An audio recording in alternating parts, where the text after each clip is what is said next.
Hello, everyone. So I'm your host, as always, Star Drago, with my casting buddy this time being Cherry J.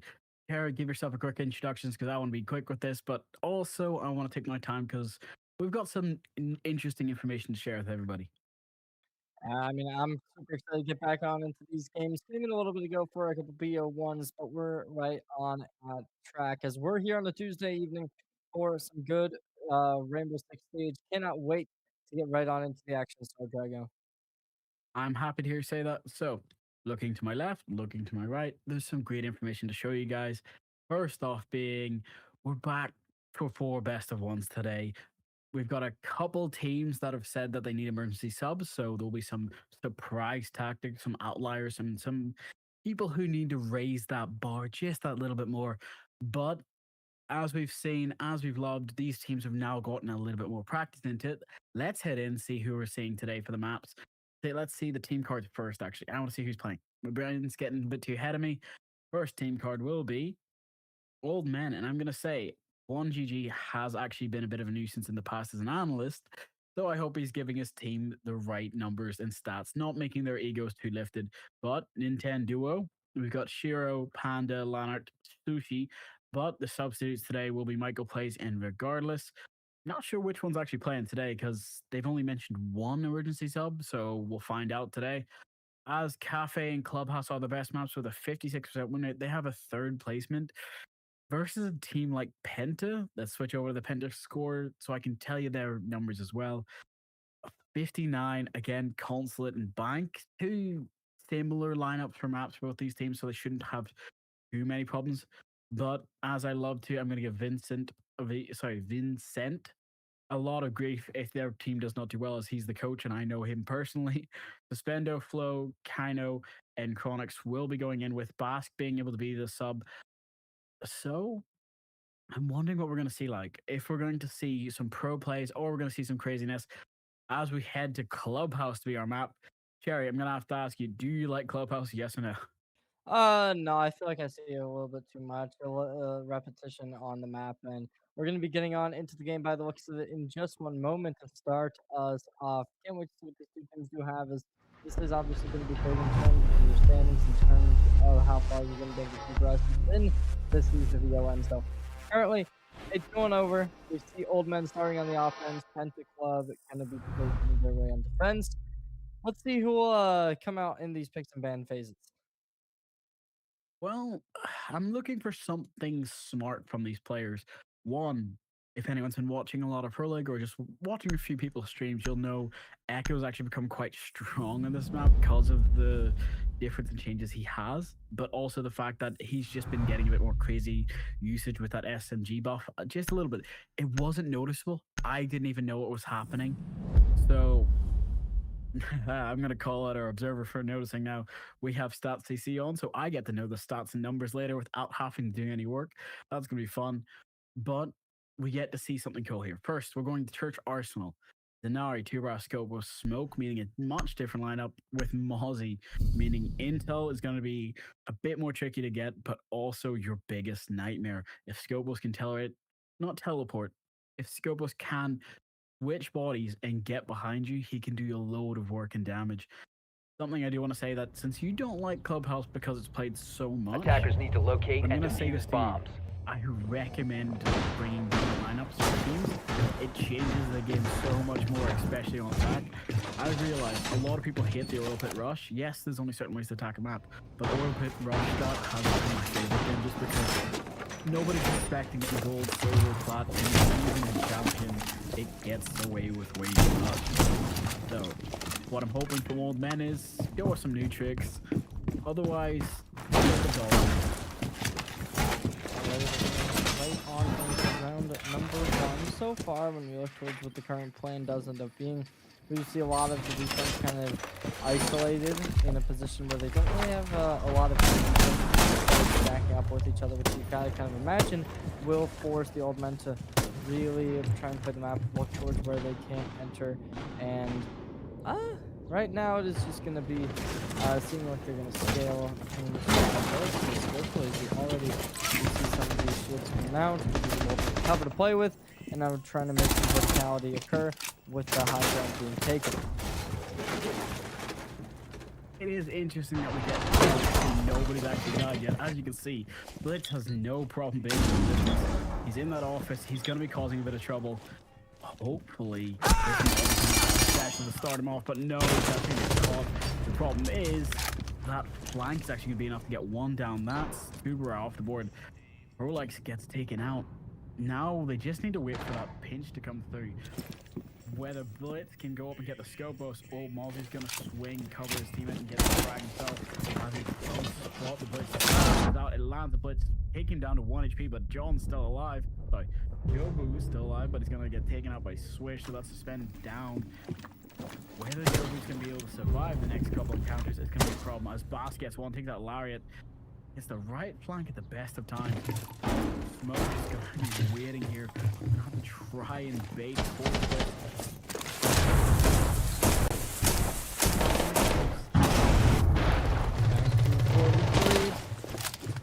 As Club is going to be playing very, very passive. You do see some of this utility coming on out. Will be forcing both teams into a relatively sticky situation. And be seeing them start to progress. Going forward, going to be seeing some shots coming out. They won't be able to do much to mitigate it. And now Old Men still just going to take a relatively simple position, right? They were looking to try and get aggressive earlier.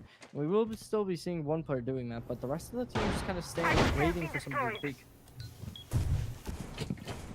It's gonna be close on the time. That was 45 seconds. I think the smoke canister can take him out, and since smoke has 3 of them left, it's using the best of time to keep him locked in the corner. Trying to hold on to me and everything. Again, hindsight's 2020. We'll see how that affects him later on as Blitz will crouch walk through dirt. This could work as a bit of a time delay, as Sense will be caught with a little bit of a beeper. Has to make his way down the center. 10 seconds remaining. Old Men starting to scale up, and it looks like they might just have this round in the bag.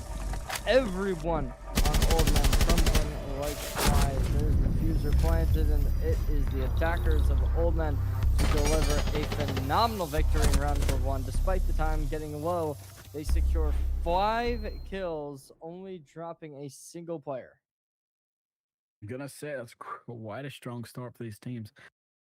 Just for the fact of they didn't lose sight of their objective, even when they started losing man count and just having that time tick away. They realized, hey, let's just focus on pushing side. Most people should be back there or trying to retreat. We don't need to be hunting for rumors. We don't need to be watching our backs too much. Let's drop it. Let's go and see it, and let's go for the challenge. But this does mean 2 things need to happen right off the bat. 1, whether that be Grim, Ash, Blitz rushing again, and then trying to expect it. Attackers need to locate and defuse whether bombs. or not Joe's ability should feel effectiveness. It's gonna need to be a change of plan. They've chosen the same lineup just with defending that one difference. Don't get me wrong. I understand the idea of, hey, do the same thing in the row.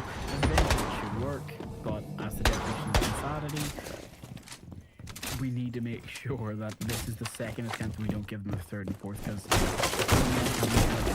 can lose a lot. Now, I'm gonna ask a very simple question to you. Since we're seeing a change in lineup actually come out from the side of Old Men here, do you think they're going to try to go for a rush strat here, or is this for utility destruction?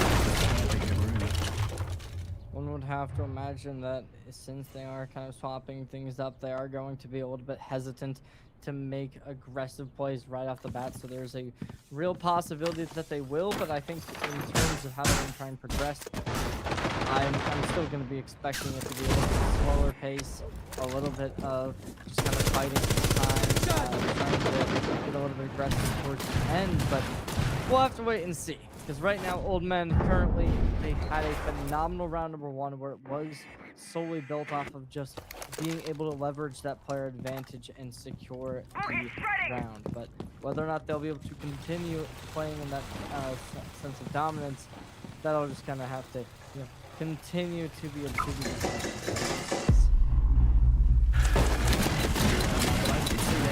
time. They've got no patience. They just run into the flames. And as Larry gets one, takes down Attackers that are banger. activating the They've got diffuser. sight. They've got it. Upstairs is clear. We're not going to be able to survive. But actually, Prolex is choosing to go down. Flo gets one of the sushi, making it equal to a 4v3. But with Flo getting a second, takes out Larry. And Hero's still upstairs watching the long angle. But as you can see, the smoke grenade's going to be enough to push. Oh, Jaeger. I'm just sorry, this Kira was walking from above, covering his teammate. But it was not enough cover. Smoke grenade shuts down. Prolex gets the kill. It's just a quick back and forth. You gotta love from these two teams. One tries to keep that defense upstairs, but as he goes down, pop on. Will it actually be enough time? I think the fuse actually barely stuck it. 0.95 seconds. Ridiculously close. All things considered, Old Men should have had the round, but Penta Club EV will be able to find that equalizer at the very last second, literally. And now they're going on. Round number 3 is upon us. Let's see whether or not that comeback will be enabled. That was a risky take for the Old Men to play as offensively as they did, despite the previous round. They kind of showed their colors in terms of how they were comfortable playing the game with a slow aspect to it.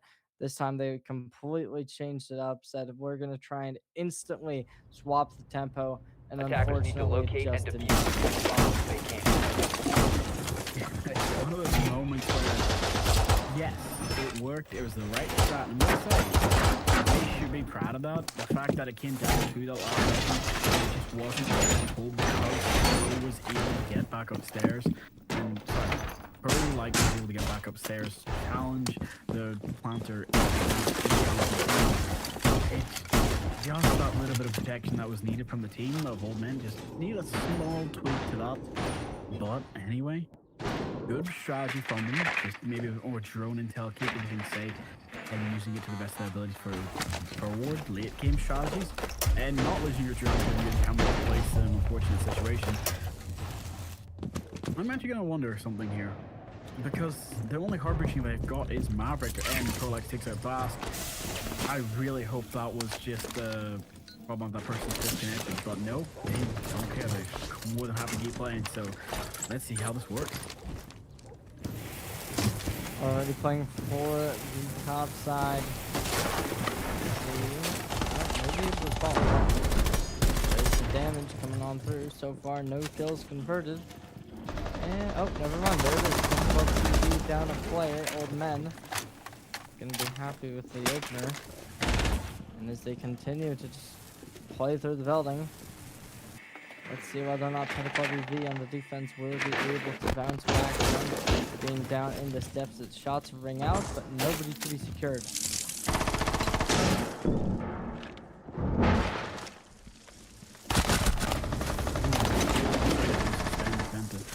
That warden play does work.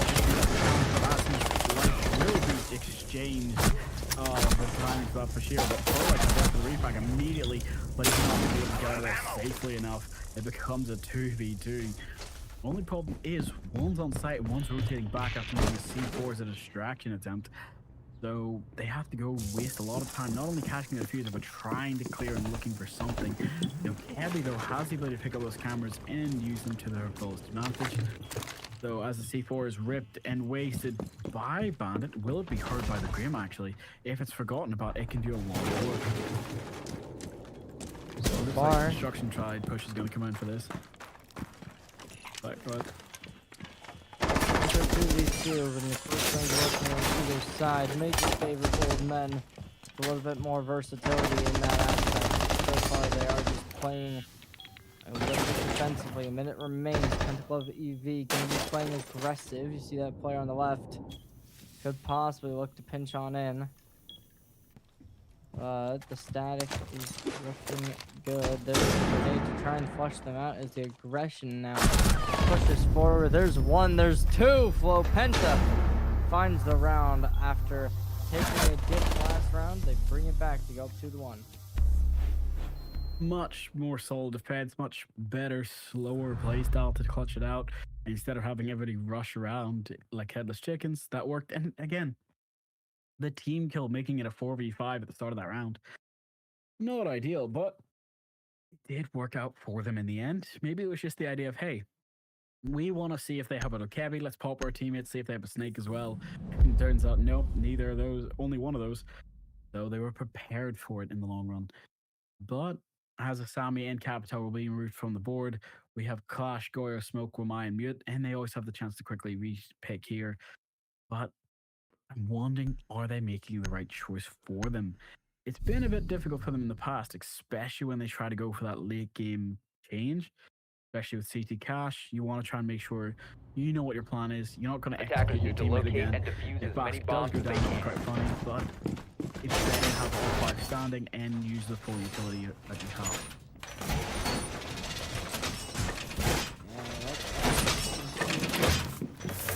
See the Prince Club EV. Currently just barricading around. I'm a little bit curious on what the plan is going to be from Old Men, right? Because ever since that first round, they've been extremely, I guess, changing up how they like to play it out. In the past two rounds, it's been fantastic.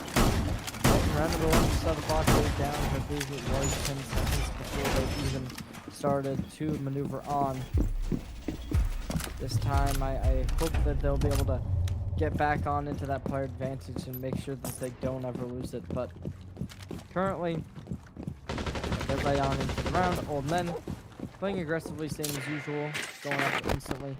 But nobody's going to counter it with this on the side of WV. Well, we're going to have to wait and see, because one quick point that has to be made is they were actually prepared for the Damos, and Bask might flash him. Yeah, that's unfortunate, Bask. But again, the denial engagement was something you could actually use. As the Goyo chap will be a set at the top of the stairs, no one has to try and push through my input and go for that challenge. Can't peek directly on the window. Here comes the first of the traps. Just gotta wait for those asteroids to open up below. Damos tracking Ramai gives some good intel for his teammate to keep the ping and information clean. But as that's going to catch Ramai, this won't be enough. He's still going to hit it. As Sushi gets to pick on a Chronix, he's going to be bounced down, but he's bounced into cover, actually saving his life. He has to choose to go for the push-up, and he gets the hit. That's Bask finally taken out. But he's not alone, as Chronix did go down as well, making it 3v5. But the clash is going to be a bit more of a nuisance. Gonna have to think about this, because Shiro does have some can openers here to open these B wall here. And look out and try to clash and give himself a bit of an angle. Yeah, so far,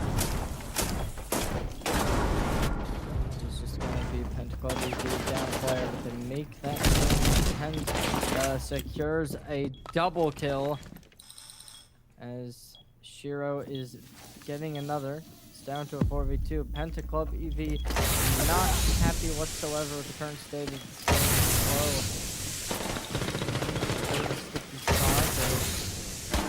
rest of this roster on Old Men are just completely shutting down any opportunities for rotations. Close. Penta leaving himself in a 2v4. Not the best situation, especially knowing that they don't have really any control to stop a plant going now. Smoke's used all his canisters. There's a C4 in the pocket, but a 4v5, 4v3, 4v2. Sorry, my brain's trying to catch up with the fact that we get a C4. It gets two. It gets only one, actually, as Sushi backed out just in time to survive this. I want to see how close that actually was. Should have hit. I'm gonna be honest, that actually should have been enough to finish him, but no. He stepped away just in time, making it a 2v2. You've got to understand, Penta, you've got to give yourselves not only the timing, but the intel, but so much more. Losing the clash because she didn't hear the can openers be opened and she couldn't focus on it, but not having somebody to cover that. It's just an unfortunate moment. But as we love to say, we get Mute, Denari, Castle, Mozzie, Smoke taking us downstairs again, which I'm going to say has been a bit of a rocky bomb site for Attackers them. need to locate and Would you defuse agree? as many I'm gonna bombs ask as they you can. this. Do you like the basement bomb site? No. I think it's a little Give bit me too some tight. There's too many angles you're going to have to clear, and I think if you're going to try and force your way in a 5v5 and 4v4, when you have no player advantage and there's still a significant amount of players left on the board, it's going to be a little bit of a cause for concern in regards to one wrong move, one bad clear can cause the entire team to start to fall apart. And then once you are in that post line, even if you get it done, if you're down a player or something, that's still going to be really, really rough. That's still going to kind of beg the question of how are you going to be able to make that comeback when you have all of these angles right approaching. I can understand that. The only thing I can't understand is this the right play for these guys to choose right now? It looks like they're all fine so far. Whether this is going to work out for them won't be a detriment. It's all going to be up for question here. As you can see, they've been heard, they've been found out. Chronix tried to go for the pre-fire, but that's actually what they've just been pushing the trigger, and that's actually going to open up a line of sight for a lot of intel to come out as Chronix gets one, takes on Nintendo and Sushi. They're both gone, and the third triple kill comes out as well. They shoot the Nintendo just before the finish up. Now the smoke counter comes out and pushes them back. It's just up to these two people locked in Dirt Tunnel. Joby and Lanark, don't get me wrong, a Blackbeard and a Ying together is such a good combo when you've got the distraction of isolate your ones into 2v1 situations, but now it's gonna be a problem. There's not enough intel, and Lariat goes down from Prolex being upstairs. That's gonna be a difficult chance. You know, you're just gonna have to play the game. And as you can see, you still have your direct counter being Flow waiting for it. What is the best way to try and win this? Because right now it's get stuck, use it as a temporary timeout, and try to go for that. Down to 1v5, you're gonna imagine that the only thing they'll be capable of in this position is going to just be able to stat pad the KP a little bit. Taking around is going to be all but impossible, especially with the location loaded. Currently, not will be able to connect. Gets a couple of players low, but now everyone is starting to creep inward. And this pinch is absolutely dominant. There's one, but that's all they will get. Keep this game in favor. Let's see whether or not they'll be able to deliver an even bigger lead, as we're currently on round number 6. Final round of this half. Let's see whether or not Penta Club EV will be able to end on the front foot, or will Old Men be able to end off tied? I'm just trying to think of how you can handle this, because they've given themselves a good split, 2-3 split. Looking into the next round, if they want it, the best chance they can give themselves is a 4-2 split. Going to that gym is always going to be crazy. Attackers need to locate and defuse bombs. Let's see what they can do with this. That challenge, but here's the thing: Old Men have shown that they're a strong team that can use a good amount of stats for their advantage. It's just about securing that. I'm looking forward to the best for both sides here. As we both know, Siege is in quite a bit of a state right now. So you just got to think about how hard is the server being hit versus how well these players are fighting out. Two things you got to think of. One, if you're going for the hard swing, are you going to get caught out from a spawn peak? Or are you going to get caught out by players? We've seen this previously trying to go for a spawn peak. I'm surprised we haven't seen a Jaeger or something else try and go for that attempt as well. And down. Let's see. A little bit of information looking to begin. Shots come in. Won't be able to connect just yet. Still though, up towards the high ground. That comes out information to try and be spotted. Drone coming online. Don't make anything happen just yet. And it's now looking to breach inside top 4. Seeming like there might be some audio cues, physical cues noted from both teams at this point. And Penta Club EV, they're making noise, but it is still going to be them just being proactive. They're not getting too aggressive, and this is what you do like to see. It's so close, just in the timing. A minute's wasted. You just got to get the right read on whether a player's at the top of the staircase or not. Fred knows. He just has to wait for the time. He's a grenade shot, but he's going to put himself in a dangerous position and end up getting taken out by suspended. The block was there to try to get the reflex, but it's not enough on the timing. The spray does come out for sure. get this refrag, but Lana actually went down to that. That's an unfortunate engagement of 4v3 now. Something I want to try and ease up on the tension here is the fact that it's so close. The other player's holding it, but the one chance goes wrong basket and tries to go for that swing. Doesn't get the restart, but can push it down now. Just has to get a headshot on the Shiro, and he does it flawlessly. Again, the confidence is too split. You can believe in your team, you can believe in your teammates. Just never count anybody out. Yeah, there it goes. Penta Club EV will secure the advantage at 4-2. Now as we head right back on in to that band phase, let's see what this next round will bring us. Can Penta Club EV keep up this aggressive pace? They've only lost 2 rounds so far, and one of them was on that first opener. So currently it does seem as if this could go either team's way, but realistically I think that this 2-point lead might just be enough to be able to put them over in terms of that confidence. Well, I'm hoping that's true. Because as we go down to church and we get to see Old Man's first defensive half, we get to find out whether they're playing it passively, actively, or whether they're just going to be a dangerous game for everybody here. But it is all up for question. So I'm going to think about it this way. How much information Attackers need to can locate Stamos and defuse get bombs. so he can become a problem? Versus how much of a detriment can we see Nintendo do before he has to call up those ninja lawyers and start suing people on the ground?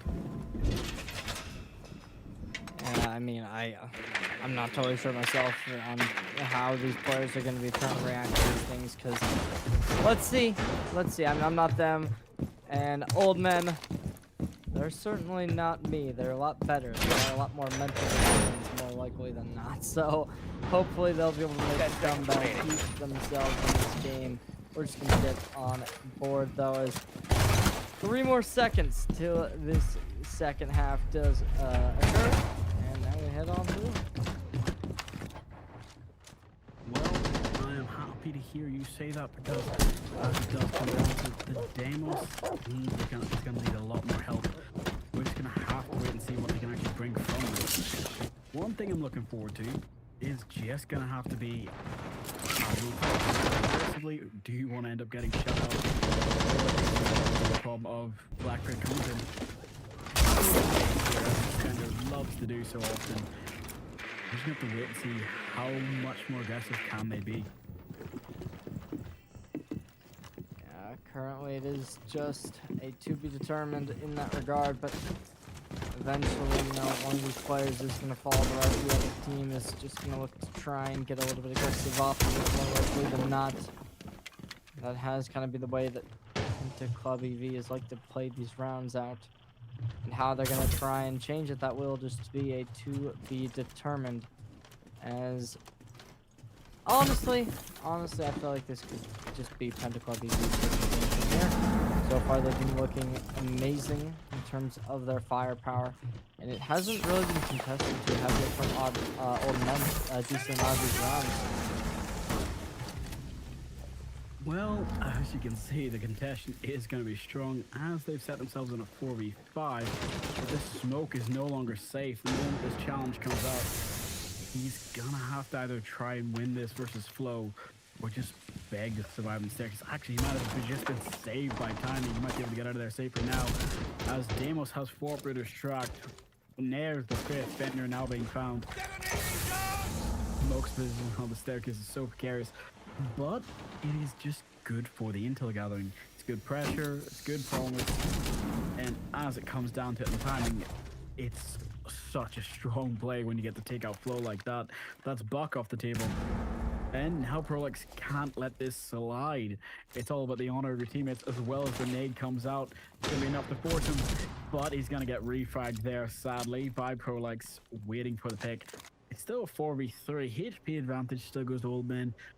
You just gotta hope Captel can change this as Bask does go for the swing. It's just about the timing. He does see the Asami, but he's not gonna be able to do much about it. Swings close for the shotgun, tries to find it, but he's not gonna find much. Down to 20 seconds remaining. Pentaclub EV backs against the wall. 3v4 position, needing to close the gap, and still they also need to find everything to go their way. Gonna ring out for some shots, getting spotted. Down to a 3v2, down to a 2v2. It's a kill feed continuously, red and blue, dropping like crazy, but the time just not there. There's the final kill as Bask will fall, and it's 3-4, sending the first round of the half their way. Just the slow timing of it. It's such an unfortunate thing, but it works so well for their team. One, you just got to think about it in the best way. First off, whether you've got Asami, Clash, Valkyrie, Fenrir, or Smoke, and you're heading upstairs, or if you've got the previous roster going downstairs, it's about how much time can you waste as a defender without letting them get the plant down. That is technically your objective, or frag out of your mind. A lot of people forget there's only 2 real ways to win on defense. On attack, you technically have 3. It's just about how well can you execute that. Whether it's going to be trying to go for those small tricks, trying to make enemies rage quit and crash out by bringing an AC-130, bringing drone bees, bringing sledges, and I'm going to say 4SC or RCXD drones. There's a lot of things that need to happen here to hopefully get Penta back in the driver's seat of this round. All men are showing a strong defense for their first one. Let's see if they can do it a second time. And I'm going to ask you, is there any operator you'd want to remove from this game right now?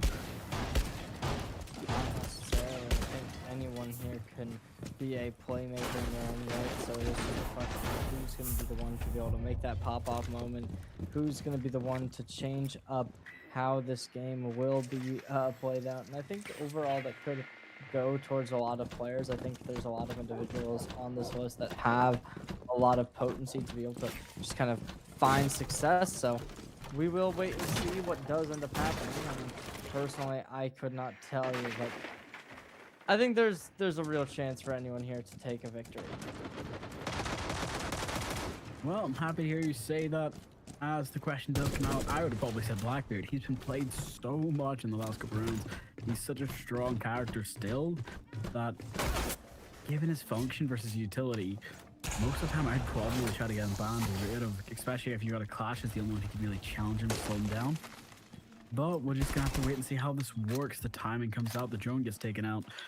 So it's about that intel usage. The call out, the intel, the swing, trying to protect your Clash, but also trying to keep yourself safe. There's a lot of things these players are having to do, which is going to cause problems. Shiro gets the pick on the window, player outside the window. That's Prolex down, that's Sledge gone, that's a good amount of intel and utility gone. Here, it's just down to timing though. Yeah, waiting outside. Still though. Currently, there's going to be old men with that advantage as Prolex is down. And I'm just going to continue to see them starting to scale their way on in. Playing a little bit offensively on both turfs. Still just, spotting both players out. Possibly waiting to try and make something happen. There's the kill, but the trade instantly found as Flow is off the board. And it gives old men that advantage right as it neutralizes. As the shot comes out from suspend ticker line, equalizing to 3v3. 50 seconds left. We're about to head to that bound round, but that C4, if it's timed correctly, could go huge. You've just got to wait it out and see if the call can come out to it. But they've got intel. They've got the call that, hey, somebody has placed the C4 below. You're going to have to try and trick it and force them into it, or get the kill on that Valkyrie, try and shut it down. Smokinades pushes away. It's just down to timing again. 25 seconds. They're going to try to go for the window rotate. They're trying to hopefully go for the push in. Valkyrie pushes in and looks for along the hallway, but he knows he's in a troubling situation. He goes for the push, but he gets taken up by Sherry. He shoots to go for the swing, equalizing it down, but it's still a 2v2 even with the down player coming out. It's a 1v2. How are you going to win this? You've got to go for the timing. But as Valkyrie has the deagle, tries to go for the swing on Chronix, but it's not going to be quick enough. The Bearing 9 ends up winning that fight every time. And big round for Penta Club to not allow the game to get into equal contention. So it is giving deja vu of the last half, as it has been Old Men taking the first and Penta Club instantly responding with one of their own. The idea of them being able to continue, not totally out of the question. If they can get up to match point, I'm sure that would make them extremely, extremely pressed for time to be able to Attackers need to locate end and this defuse game bomb before and that make comeback does get initiated. So hopefully they will be able to, keep the favorable game alive for them. And on the other side, we would love to be able to see this game get a little bit closer, maybe get into an overtime or something of that nature. I would like to see an overtime, but I think Penta want to sort of put this in their back pocket of, hey, we are still a strong team. We don't need to think about disqualifications again. We can win legitimately. We cannot end up being the team that wins matches and then gets DQ'd constantly. You know what I'm really happy about?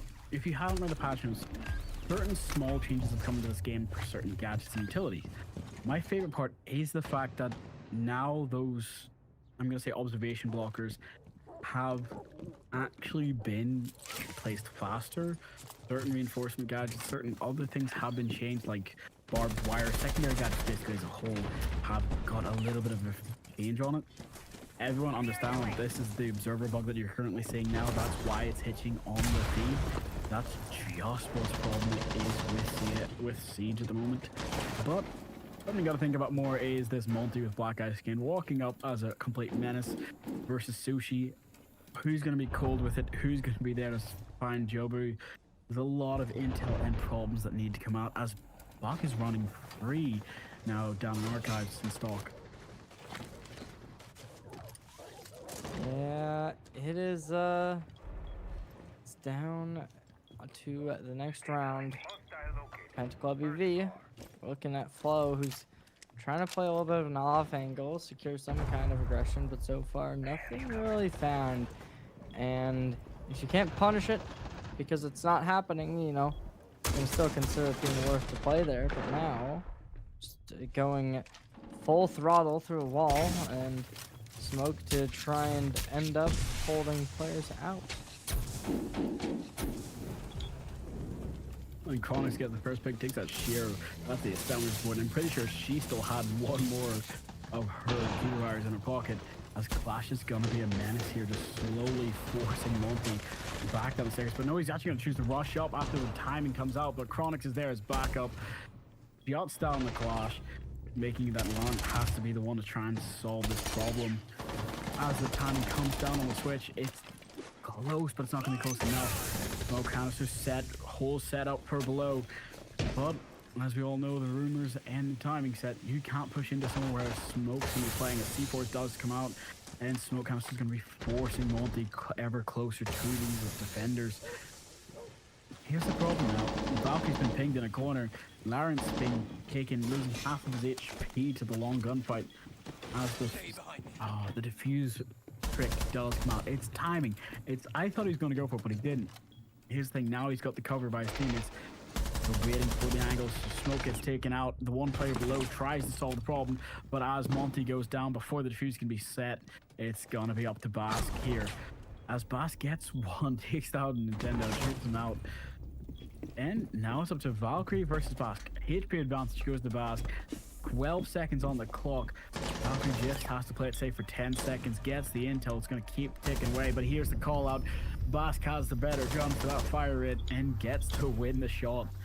Pretty sure his first shot actually did finish off the Valkyrie. You gotta believe it. Especially due to that HP that was a little bit lowered, right? You were only requiring one shot. That's going to give you a bit of confidence in that type of engagement as well. And on the other hand, it is the same thing, right? When you're at 10 HP, it doesn't matter what video game you're playing. It doesn't matter if it only is one shot to kill. You're still going to be a little bit uncomfortable in that play. Uncomfortable on that play is exactly right. But as it does come out to it, we get all men using their tactical timeout as we hit that penultimate round that we need to see victory. I mean this in the best of way. Penta, you guys are doing great on the gun side. Old men, though, doing good on the strategic aspect. It's just about securing the finish, whether they need a little bit extra support or it's just a factor of timing. Old men are currently being ran through. They just need that little bit of life brought back into their unit. And I'm hoping Shiro Shushi can rise to that occasion and inspire Lariat to be that playmaker. Because we're going to be honest, seeing the fact that we've now lost Capital and Valkyrie, I'm expecting this team to do so much more. And it is, I don't know. I mean, personally, I feel like just the general gun skills have been looking really good from Pentaclub EV. They've been extremely lethal when it comes to their 1v1s that have been won out a decent bit of the time. So ideally, I Attackers need think to that that locate should and be defuse something as that will many likely bombs as be they can. able to carry them over into the future. But we'll just kind of, have to wait, see what happens, as it is a 3-round deficit. Certainly a lot for the old men to be able to close, but it is not impossible by any means.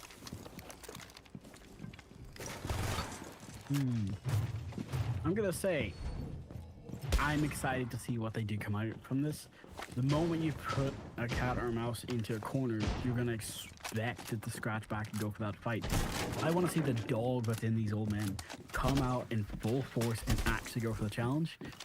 One, we haven't seen them use their fullest abilities to actually shut down and gunfights. You've seen them get to the setup point, play as a cohesive team. Again, that's not always going to work against teams like this. The random aspect does work great for them, because as you can see, Bask was about to bring Snake, but he chose to switch to Grim to keep that team cohesion going. They still have that new player that's building their roster.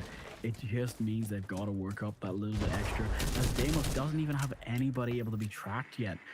Biggest problem with that is when you have Scopos. For now, I'm waiting to see what can come out from this. One, they either find the Scopus on second floor, find the Mozzie on second floor, or it all goes horribly wrong. Let's just hope they use this best ability. As I said before, timing is going to be everything.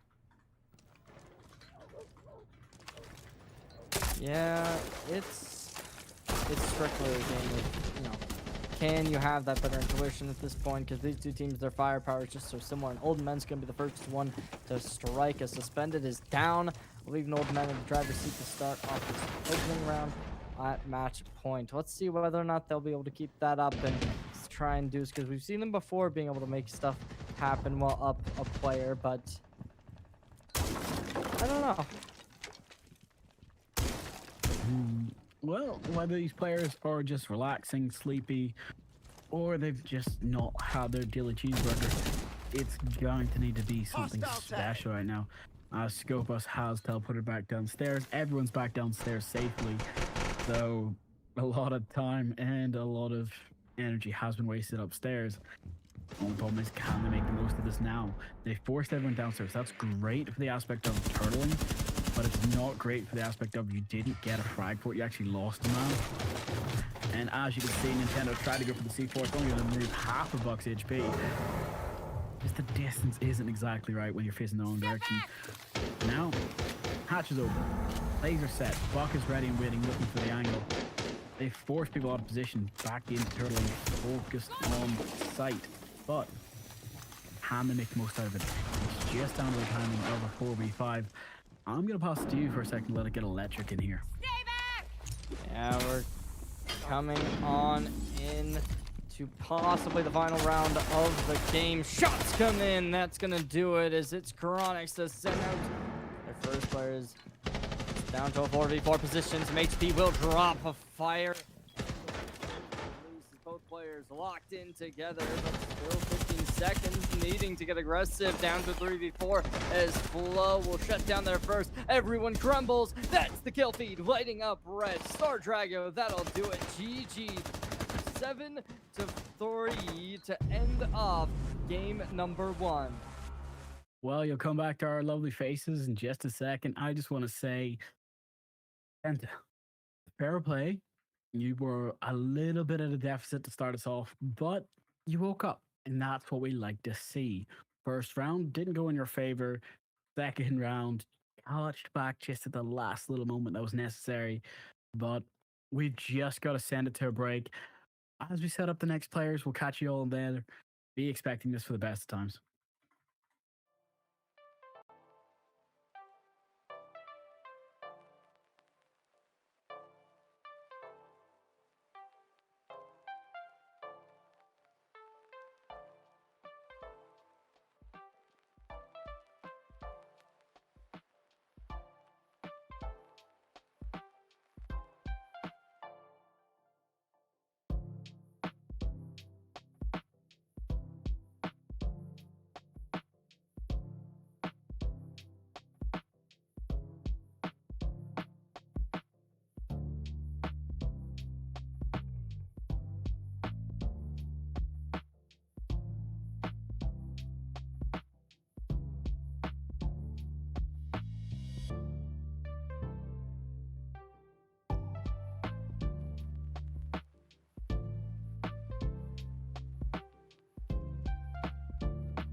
So we have some good news and some bad news. Good news is we still have a siege match. Bad news is we don't get to see Los Bozos versus Nepenin. Los Bozos chose to oversleep today. It does happen, but they haven't contacted, hasn't mentioned anything. Nobody's on Discord. So unfortunately, whether that just be due to daylight savings or, the sun's out, they wanted to have a nice nap, we let it happen. It's up to them. So we'll be heading to Group D, and we're actually going to see a really good matchup for what I'm saying. E-Wave Academy versus Clouded by AOX. And I mean this in the best way possible. There should be some really interesting names on these two teams if you don't know, but the players are starting to revolt. Okay, we're going to map bans quickly, and then we'll go straight into the games. The players aren't waiting. They've said, get in here or we're going to start without us. So as you can see, we will be going to Consulate. We're going to the kill box. Gary, do you like Consulate? It's okay. I mean, personally, I just kind of feel like, if it's not bank, if it's not layer, I'm not a big fan. But that's just me. That's just how I roll with things. I don't know. Um, let's just see what does end up happening, though, right? Because when you kind of consider what these two teams are aiming for, it is going to be this final map. They both allowed everything else to be taken out, whether or not it's something that they're going to be favorable. You'd imagine that this should be at least a it's a fine map in both teams' map pool. Um, so I don't think that's going to really be affecting too much when we come on into the action. So we'll just have to wait and see what they do end up bringing to the table. As personally, yeah, I'm not too opinionated on much of that. All right, fair enough. I like Consulate, but I also hate it. I like it when I'm starting defense first. If I'm starting attack first, I'm always getting serious problems with just getting my foot into the building, let alone onto the balcony. At my rank, don't get me wrong, as much as I love spawn picking Tachanka, I don't want to be reliving all the highlights of every major as a Tachanka peeks through the pistol and its hype moments of, I'm the victim. This is not an RPG. I should not be playing that character. I should be playing the hero who's trying to win for my team. But as it does come down to it, we get Kaid and Grim off the board. I'm expecting a Sammy to actually start being removed, but for now, whether it's a Sammy and Denari, we'll see. It's going to be Goyo and Solid Snake. No new operator being brought today, so they don't even want to have to face it. Sadly, the team names are not set up exactly right, but as you can see, blue for E-Wave, orange for the side of AOX. Just think about this in the best way. One, console office meeting. Denari, Jaeger, Valkyrie, Melusi, and Mira. That's your AOX, guys. They're going to be causing a little bit more of a problem.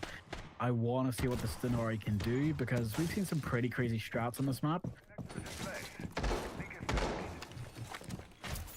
Yeah, currently it is just a little bit of a standstill on terms of what is happening within this league. We're kind of early on. We're still seeing who the best teams are going to be, and I think if you want to be one of the best on paper, this is a big game to win. So unfortunately, the last game we were going to be seeing today did get hit with a forfeit, but this time we're coming straight back on in. We'll see who's able to find that early victory here in Group D as we're going straight into the action. Well, I didn't say straight into the action. I want to see if we're going to get straight to spawn peak. From what it looks like, this team is playing a bit more passively than normal. Oh, I thought Militia was going to go for it, but nope. It's these teams that make me think, oh, they're going to attempt something, but it's always that time. Don't know exactly how they want to try it, but it does need to work out for them. Also, quick thing, happy St. Patrick's Day to everybody. So, real quick, let's see, are they all going to be lined up for this quick execution as they've got set? It looks like the answer is actually going to be yes. They're going to set this up, go for the plant, and we might get to see a rush strat I can steal. Whether this is a pot of gold or it's fool's gold, we're going to have to wait and see how they want to execute. Yeah, so far it is going to be a little bit more passive from this attacking side. But as they put on the first kill, it's Lurdy who's going to be able to take their kill against Obi Wave. But the trade instantly found. A void shuts them down right after the kill converts. And as all the utility is burned quickly, here comes The jump through the room, tries to go for one, finds one kill, but loses half his HP doing it. Leon just runs straight to his team to cover. But as Glass Wings gets the peek actually to keep himself alive, it's gonna be enough. It's now a 1v3. Valkyrie hidden from below, knows where the C4 is going out, hopefully tries to find something, but it's not gonna be enough. The retreat back up yellow stairs. Will it be enough to keep this team from the plant, or will it be enough to try to shut it down? It's all gonna come out to that timing. Two things I want to see. One, Valkyrie swing, isolate the ones, understand the plays, or will she end up getting siege timing time and time again? She's going to get the first one. Yumi's keeping himself alive, which is great for a play. As it's a 1v1 upstairs, it's whether Valkyrie isolates this one or slows down the timer. She's got control of the diffuser. It's about whether or not she's got the intel to try and cover it. She does get isolate the next one. And now here comes a shotgun from below. Yumi's going to lose half HP to that shotgun blast. But that's going to give away Ying's. Just give away Ying's position. That's going to be a good, smart play. Except for the fact now she has to switch their secondary for any long-range fights.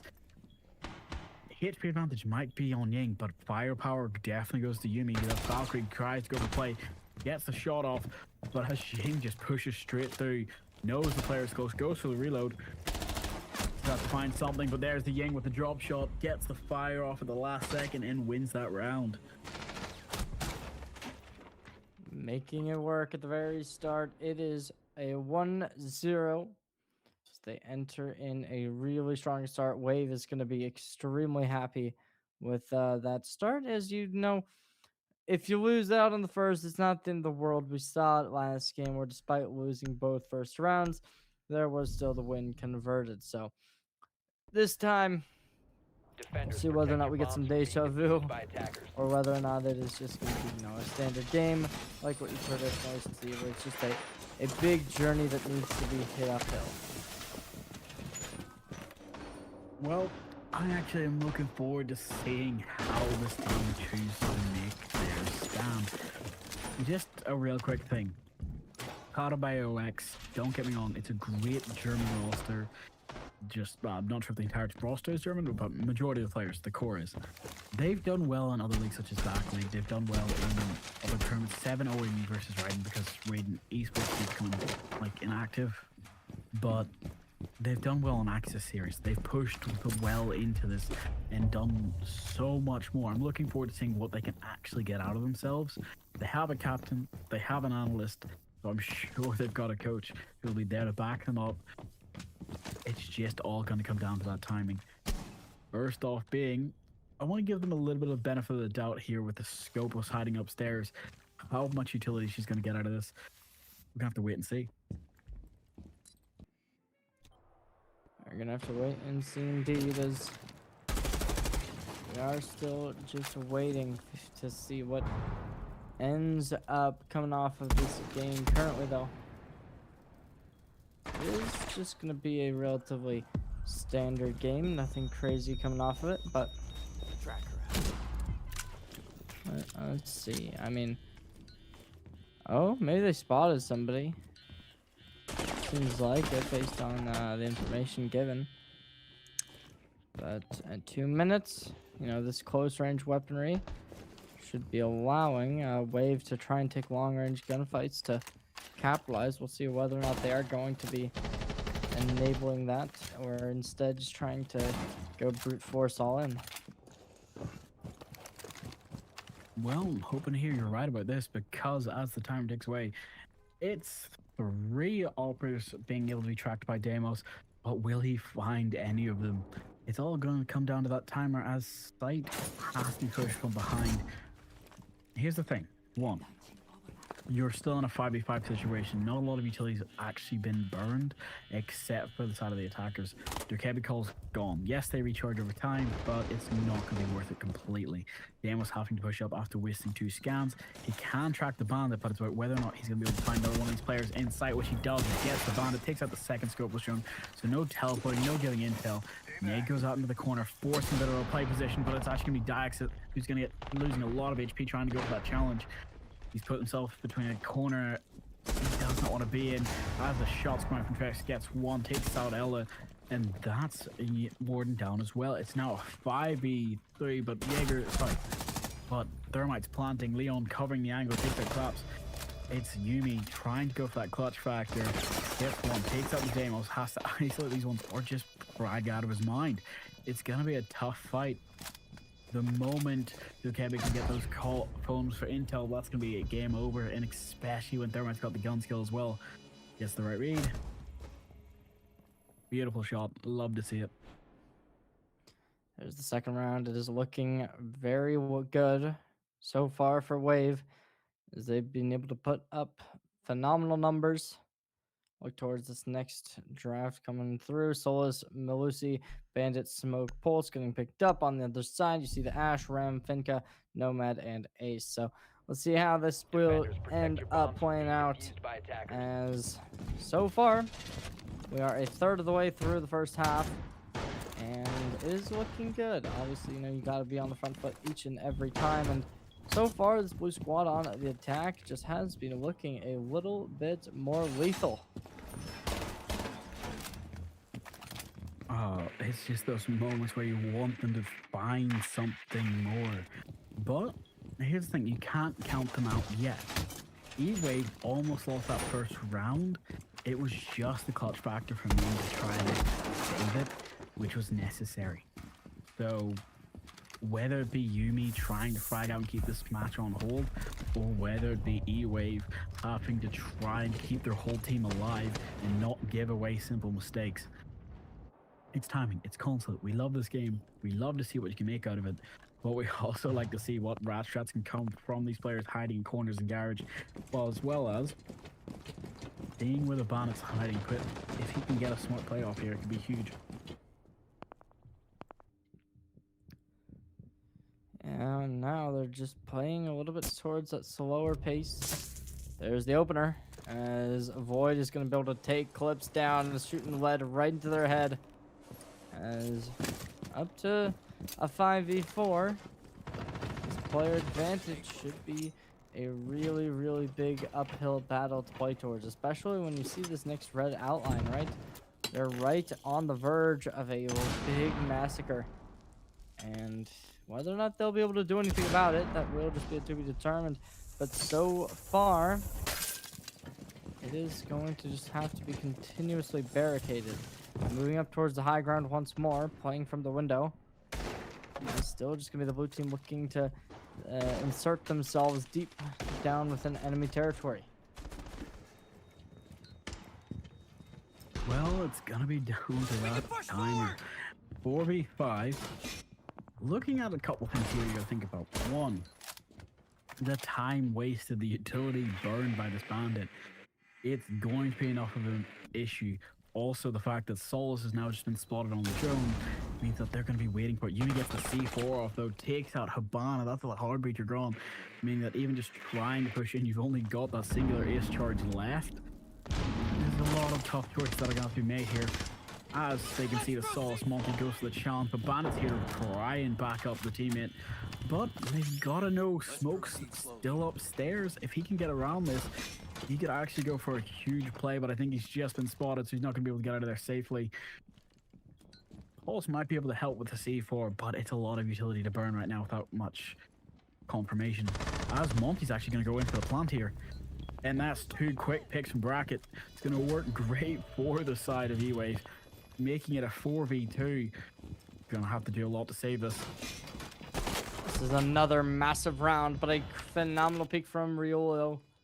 Gonna put him back into an almost equalized position. Still 20 seconds remain. If you're on this Wave squad, the answer is to go. That's unfortunate, to say the least. You'll come back to our lovely faces. It does happen like that. It's just the moment. We should hopefully join back in just a second. But let me have a quick look see at the numbers. It's a high chance of that just going out to the flag of E-Wave. Looking at the fact that they had a player count, unless it's the clutch of the center, we can say it's safe to say E-Wave are taking that. But we just have to wait and see. Siege has always been a bit crazy. Again, it's a small indie dev team. We love to see it. But I'm going to ask you a quick question.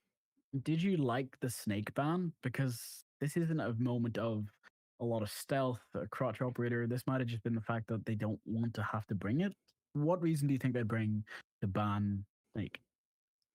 It could have just been a comfort thing. They weren't too familiar with the pick and decided, hey, why don't we try and take out any unknown variables that might be trying to, you know, just throw us off. And if that was the case, then, all props to them. And if not, then maybe they just didn't have anything that they were too uncomfortable with. So they just decided, let's just throw it out there. Maybe they knew one of their players was practicing with the character and decided, yeah, we're going to take out that operator, make sure that, they won't be able to enable themselves to have some kind of successful game. So who knows what the answer was, but that's just, a couple theories on what it could have been. Well, I am happy to hear you say that. Real quick, also, you don't have any green on. I'd be pinching you right now if I could see you. As it is St. Paddy's Day, as the luck is with the Irish today, we're going to have to wait for the best to see if we can get into the match or not. But for peace, prosperity, happiness, and health, let's hop back into the match now and let's enjoy this game to the best of it can be. And as you can see, the round was the confirmation to E-Wave. So 3-0, and the next ban will be Valkyrie and Dokebi to confirm, with the lack of intel being given and the lack of intel being taken away. Yeah, it is a little bit rough, but if you're down 3-0, it is not going to be all down just yet. You still have an opportunity to be able to make that comeback as 3-0. It's unfortunate. Half of this game has already gone the way of your opponents, but it's not the end of the world. That is true. Until they can give themselves that little bit more of a solid victory, solid round after round after round, the momentum can still flip back. It's never over until Gridlock starts singing, and it's never over until Mozzie starts playing with his spiders. First off, what I need to see is Dawn here. Yes, with the new changes, she was very strong last season. And I'm going to say this, even now, she's still a strong operator, but more people are figuring out how to play against her.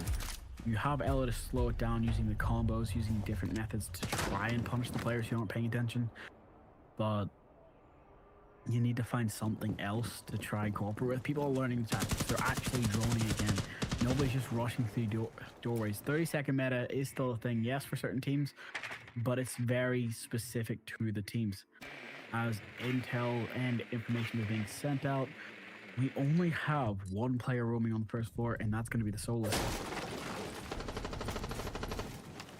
Activating Selma. Already though, flushing out players, looking to get aggressive. So far, not a whole ton of differences. We will just have to keep our eyes peeled though. Some shots do come out.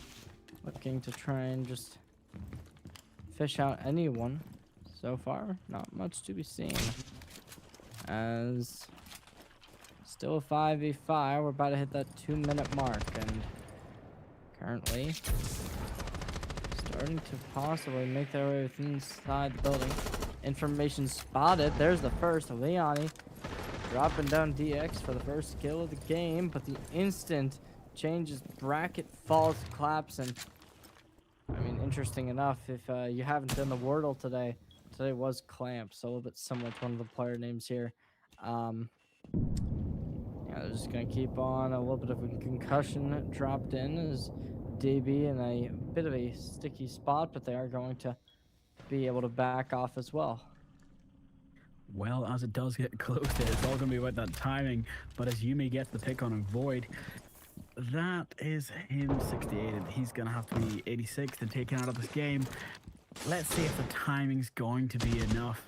As a 3v4, they've got a lot of time, but not a lot of intel. As one player's actually going to walk into the Thorn Mine, he's going to have to back off before getting into an engagement. He's at a disadvantage.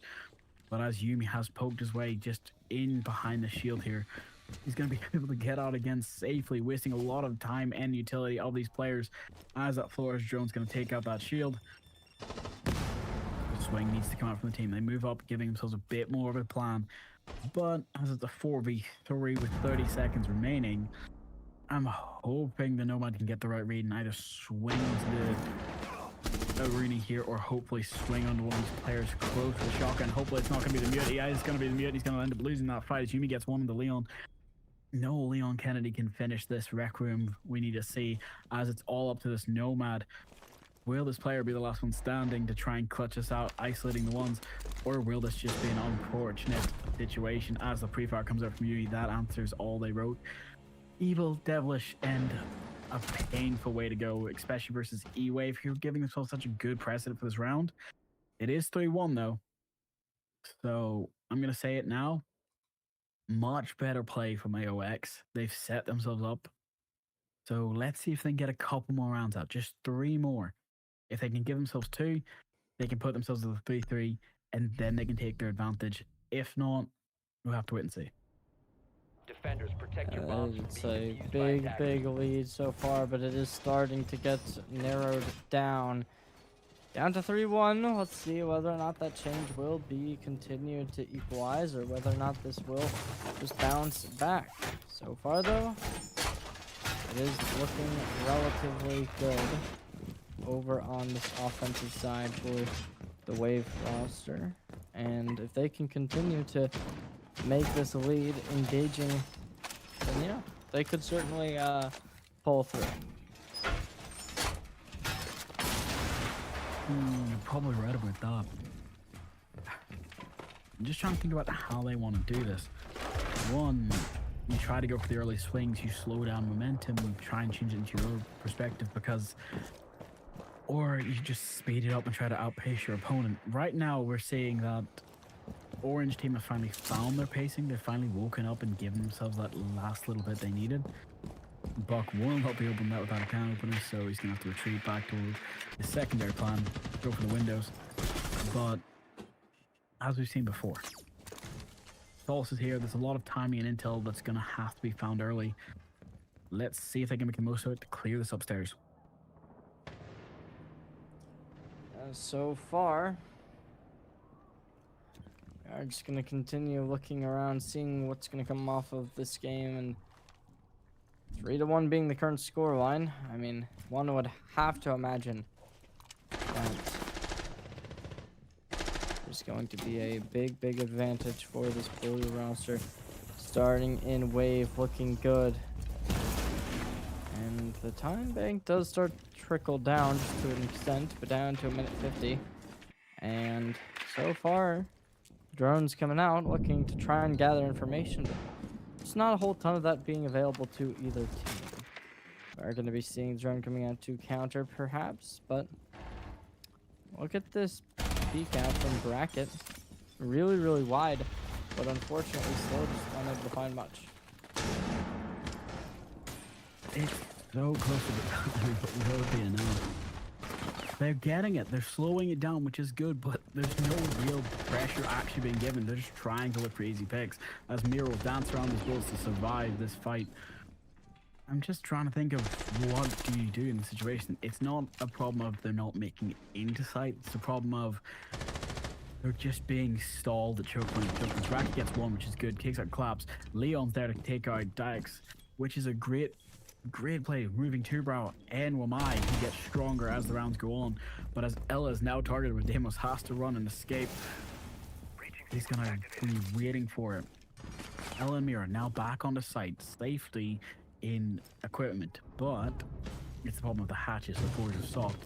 As Nomad gets one, gets a huge pick. Yumi goes down. Yumi gets one of his own, takes out DV, but there's Lardix going down. It's all up to Yumi to try and clutch this out in a 1v4. Diffuser's being planted. Yumi's stuck, locked out of sight. He knows his player's watching inside and above. Tries to go for a swing, but cannot get there or land the shots. Now it comes down to it, Damos will be hunting Yumi. This is the worst position you can actually be in. A Damos still alive, still having the ability to track you, and being able to stall for so much time. Yes, you have the intel to be able to challenge, but you don't know where the rest of the team is. He can give the call-outs, he can force you to be locked in position. Choke point that is now being shown. E-Wave gives himself a good little bit of punishment, though. Actually comes out for Yumi. Gets the pick on a Turks, which is a huge play, but within 7 seconds timer now passed, can't win, just can only pad that KD, goes for the drop, tries to get the challenge shots, but as Yumi pads the KD a little bit more, getting the 3rd kill of the round. Fair play. Phenomenal round. Except Showman. Yep. Yeah, they pull it up with a 4-1. They are going to lose that one player, but that's about all that they will drop. Securing this next one, putting them on the driver's seat. Still one round remaining on the half before we will be seeing the reset. We'll see whether or not we are going to get that same scoreline as we saw in the last game of that 4-2. Whether or not they'll push it even further up Attackers to a need to locate and defuse 5-1, the that would bomb. really start to seal the deal for them, as it would just be 2 rounds away from going up to a game win. But so far, we'll just have to wait and see. Well, as we can see it's just going to come down to whether it's timing, whether there's a problem with these players not waking up, not livening up, or not liking defense on this map. Don't get me wrong, statistically this map, like most of Siege, is the smallest bit of defender sided, but everyone who actually plays it agrees. It depends on the team you're against, and it's extremely attacker favored when you get the right team. So, as we're getting to see it from the side of E-Wave, will we end up seeing our match go the distance, or will it be a serious problem of, we could see a 7-1. I'm not gonna lie about it, just from the fact of we've seen E-Wave's defenses in the past. It's always strong, it's always a bit of a messy situation to start off, so we could even go 7-2 or just rush the main entrance. Don't even worry about it. Come on, let's see what your guys' plan here is. Do you rush the yellow stairs door, or do you go for the late flank? As it does look like they're actually going to try to go for an upstairs take first. I'm hoping this works out well for E-Wave, whether this be them finding just Scopus hiding on the second floor, getting the kill, being that impactful, or just shutting down Scopus's actual ability of the switching bodies. There's a lot they have to do to make the most out of this. First off being, Deimos, who do you have the ability to track? No authority in, no feared, Scopus teleporting back to the original body downstairs, and the room only lasted a minute. Looking good. He's got a Sami, Two-Brow, and Scopus. That's all he's got tracked. Let's see what Deimos can really do with this information. Being able to utilize it to the fullest is what separates the good from the best, as having this information can be crucial when it comes to these closer rounds that get extremely tight towards the time bank, and so far that is going to be the case, as we already see a bit of damage peppered in. And with this SMG being piloted by a player down to around half HP, could cause them to have to be a little bit more minimal with their movements, not trying to get too aggressive. But so far, just looking to get a little bit more information towards below them. It is still just going to be the Deimos able to target their first opponent. And at a minute, still haven't seen any real contact. Obviously, Bracket at low HP, going to be putting them down for the count. First skill goes over, as DX is going to be the one to shut them down. That rotate as the main body actually gets the pick. That's exactly what's needed. But Rolo is there waiting for it, looking for a player, but Lydex gets the flank as well, takes out Leon, making it a 2v5. You gotta be unfortunate in this situation where you have so much intel and control, but when players are just swinging everything, I'm gonna say AOX showing a great deal of strength right now. Just gotta try to land every shot. This mirror, no fear whatsoever, swings it. Claps gets taken down though, unavoidable, and Yumi shuts it down. A flawless round, finally giving them a bit of confidence that we needed to see from them. But did it come too late? 4-2 split on Consulate, still a winnable comeback, especially when you're going into your attack. But versus a team like E-Wave, it's going to need to be strong. Let's see what the bans are. I'm hoping to not see a Snake ban, just because I want to see what E-Wave was afraid of. Or at least, sorry, to see what E-Wave is capable of with Snake. But as Grim and Kite are finally moved again, I'm going to say Ace or Bandit probably to go along with this. What do you think?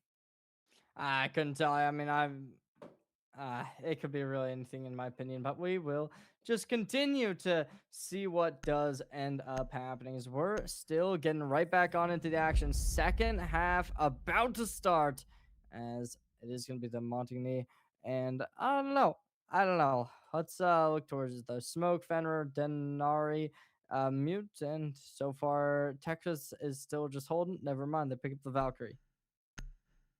Well, all right, so hear me out. Attackers need maybe to locate they and weren't afraid defuse of Snake. Maybe bombs. you were right. Maybe it was just the idea of, hey, we don't want them to play it because they have a specific player who's learned it, or because it's a very specific offer that can mess up a strat they have. We don't know which that was because we never got to see that strat be hindered in any way. Blue team did very well, but also at the same point now, we get to see E-Wave's defense, whether it's going to be slow or aggressive or challenging, all come into question of Tide, Bandit gone, meaning no electrical defense, Nari being used for that utility to slow things down a lot more. Let's see what the most they can do here. Banner also being brought, meaning that direct challenge and direct swing is going to be a problem. Attackers are moving out to locate a bomb and defuse it. We're just going to have to see how this works as it's 4-2. Gotta think about this for a second. One, whether they're ready or prepared for the splits to push in and just challenge Yellow Staircase. We've seen what these teams can do. AOX, I'm hoping they're prepared for something amazing right now. They've got something to show me, because he's about to meet the player in piano. Where this player's been droned or not, it's going to be huge. Mute actually gets dropped down in time to deter the blitz push. Still though, I mean, it has been looking very, very good, and it's especially that case for Yumi, who, despite being in a 4-2 position right now, just picks up their first kill on the round and is 13 on 3 for the entire KD for this game. This player has been keeping this team alive, and it certainly seems to be the case for another round. Trying to force him out of position while pinching it. It's gonna be unfortunate, as he's gonna get shot in the back by Yumi. He gets the challenge. That's a good execute, but Yumi, when you push too hard, Leon will be waiting like a monster in the dark. Takes him out, making it a 4v3. Blitz tries to push up through the barbed wire, but that smoke's gonna be there as a deterrent, making sure to shut him down. But whether these teams do decide to go nuclear or not, it's gonna be up to who can be the real menace, who's gonna be that boss. Right now, it's a 4v3, it's not counted to come out. Fender got pings to the location. As he tries to push in, he's gonna get shut down by that SMG-11 on Leon. In a quick second, make that a triple kill for Leon. And now we just gotta see what else can come out for them. We've got Sam Fisher and Ace being the last two standing, trying to make the play to save this team's attack round. Yeah, Pete comes in, that'll do it. DB down, putting them back into a 2v2. I will say Yumi is unfortunately down for count, so that might make it a little bit more difficult, but it is still going to be bracket off the board, down to a 1v2 situation. Leon needing to keep this team alive at a 2-round advantage, move it up to 3. If not, it's 1 round away from being taken down. Having a bit of intuition based on where their opponent has been seen. Planting the diffuser. Will this peak work out? Come on, no, a little bit too slow, and that'll do it. There's the kill. Leon goes down, and that's another round to make it even closer to equal. You gotta think about it in the best case, where 4-3, we're seeing a well and true comeback. We're seeing some great plays. You cannot be upset. You cannot fault what we're seeing from the coordination of the side of AOX, but I want to see more from the side of E-Wave. Simple mistakes are coming up. Players are trying to Attackers clutch. need to Yes, locate you're and clouded by defuse bombs. AOX, but that doesn't mean you have to throw it all away. It means you have to raise to the occasion and go for that challenge. Shut down these teams, go for the victory that we know you can do, and make the most of it.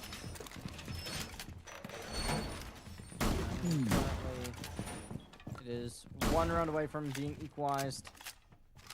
And if you can get it there, I mean, I'd imagine that they should be able to just springboard this lead completely, as the first round of this half has looked phenomenal for them.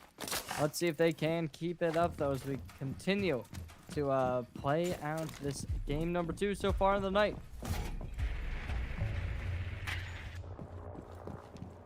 I'm just trying to think here.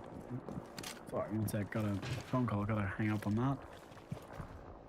You gotta think about this in 2 ways. One, who's gonna make the most of it? Who's gonna be a problem? Because right now all I see is problems. Let's hope they can do this right now. And I'm actually kind of worried because Dokebi's lost a lot of HP. Hasn't even gotten into the building yet. I'm pretty sure it was somebody peeking piano window, right? No, it wasn't printer window. It was just outside in the hallway. Yeah, we're going back on into the action as currently it is just going to be static positioning taken from each and every individual on the battlefield. Nobody getting a little bit too aggressive, but Ryula, who has that drone out, going to possibly look to make something happen. Trying to get a little bit aggressive. Shots ring out. Almost able to connect on the wall bang, but it is just going to be a little bit wide. And now they are making some positioning going forward. This could be a really aggressive stance that could pay off dividends, but so far it's just unable to result in any kills going their way.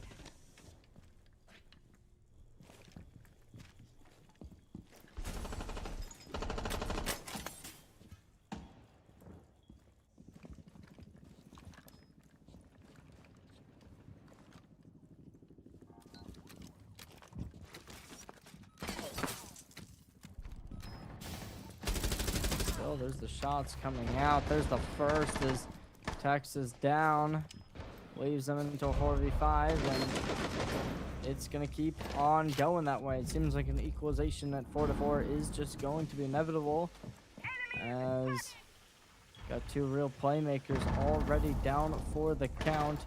Bracket's going to be able to make a stand, taking down their first, but it is a little bit of a too little too late scenario. You still got to end with another kill going your way if you want to make it equal on the game.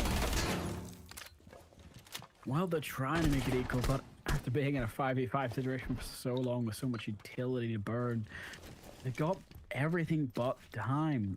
That board is actually going to be a detriment more to the attackers than to the defenders right now. Don't get me wrong, I did think Castle should have that a long time ago, but right now Denari's just being the bigger menace, getting two quick picks. Almost two. He's waiting for it. He's getting close to that second shot. And as Yumi wants to go for the swing, they keep closing the door on him. As Fenrir finally gets down, Clap gets one, swings, and finally clears out the player on vending. It's all down to Smoke. Leon having to do a lot of work here to try and keep his team in the game. It's those moments of indecisiveness are going to shut you down as Dex is there, pushes through the sense gadget, and finds the player running. There it goes down to a 4v4 on the game, as 2 rounds in a row puts them back up into the driver's seat, and that could just be the momentum necessary to pull away this game.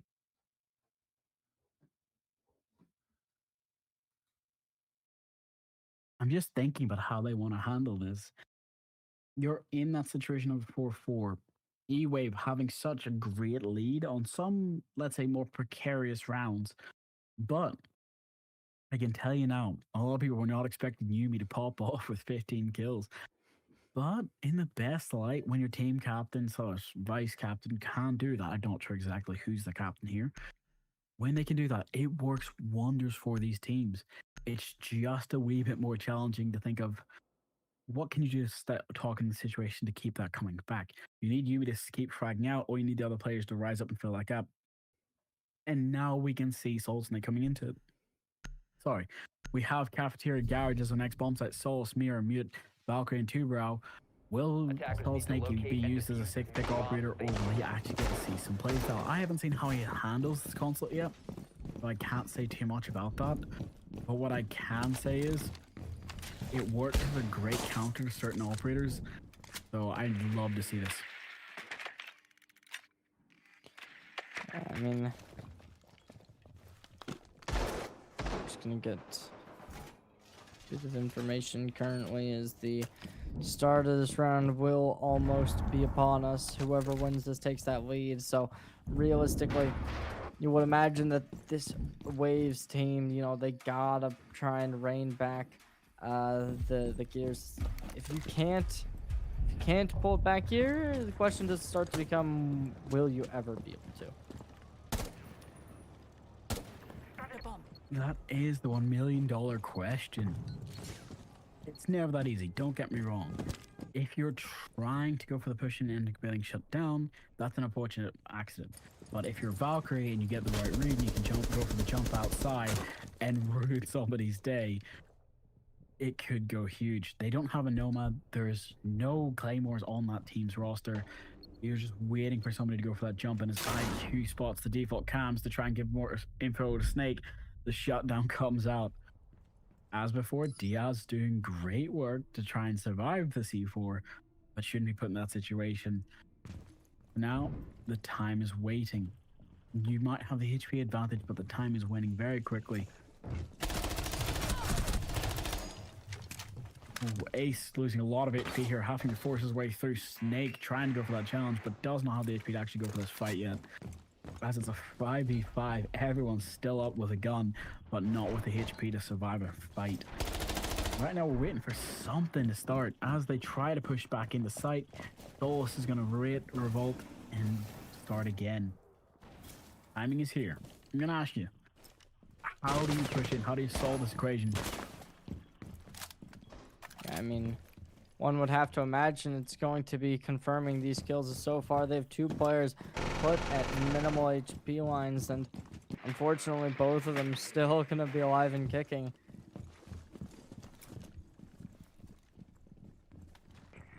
Be on guard. Enemy detected. Ooh, okay, hold on. Let me see something real quick. As you can see, we don't get the full amount of intel for a Solid Snake. Only he gets that.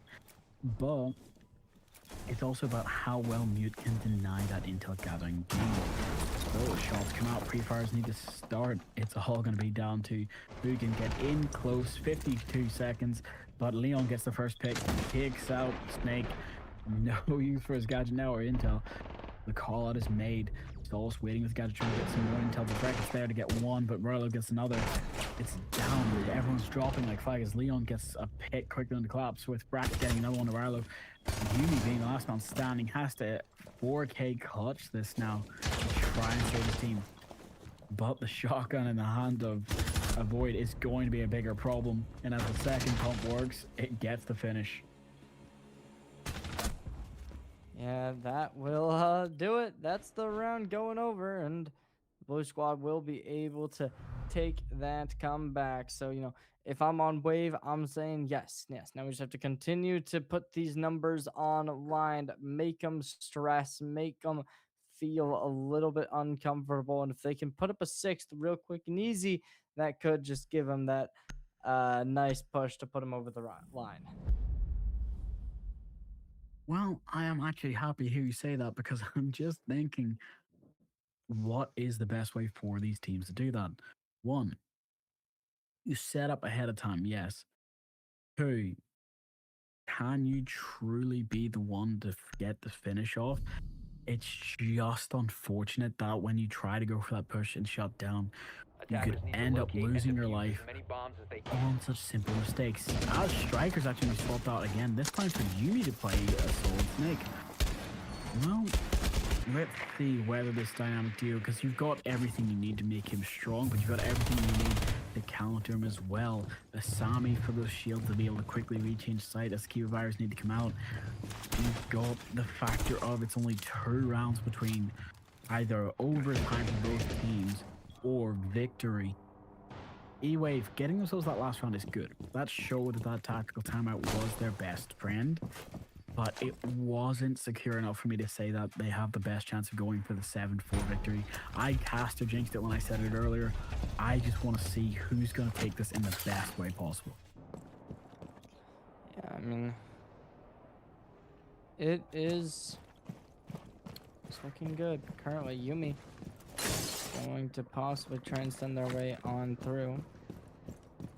15-5, currently the 3.0 KD, definitely not a player you're going to want to mess with then, as we are getting to the 10th round of the game. We'll see whether or not they'll be able to be that ray of hope for this team to rally behind once more and secure another round. Or could this be another player's time to step up? Could this be one of the other individuals on this roster's opportunity to be able to send themselves up in terms of their value? Because right now it has been looking very, very one-sided in terms of which team has a little bit more talent kind of just throughout the entire roster. It's a little bit of a one-man show on this attacking side. It's close. I'm genuinely just trying to think of how they want to handle this because as you can see, they have no problem bringing the Amari. I love her to bits when you can use her as an effective unit or you're going for those simple strats. Bring Zero to give that underground intel. It's very strong. I still think Zero needs a buff. That's just me. But as you can see, they're set up, lined up. They've got a clash. If you haven't drawn this out, it could be a proper detriment to you. But it looks like they're planning for something, actually. And here comes the quick execution of it, destroying the Denari guy. Just pushes up close, but Aruni's there waiting. Gets the shot off, gets 2 quick kills. But there's a quick refight from Auden, getting 1 down. But here's the problem. Roar's been down by that second Denari gadget. Triple kill comes out for Beckett. Here's the problem. You've got 1 player standing, another player down.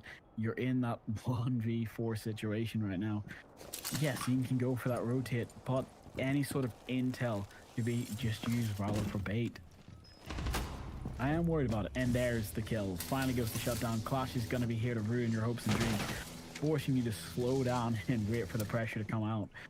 You can't vault over without a proper problem coming out. Guys go for the pre-fire, waiting for somebody to go for the channel. Closes the channel again. But as it comes down to it, the pre-fire from Avoid's going to shut this whole round down. Is down and out. Match point is found. 6-4 on the game. Certainly seems like this one might just be delivered, as despite having a little bit of contention with the first 2 rounds going the way of their opposition, Wave is making the comeback and securing 2 in a row to put them from 4-2 to 6-4.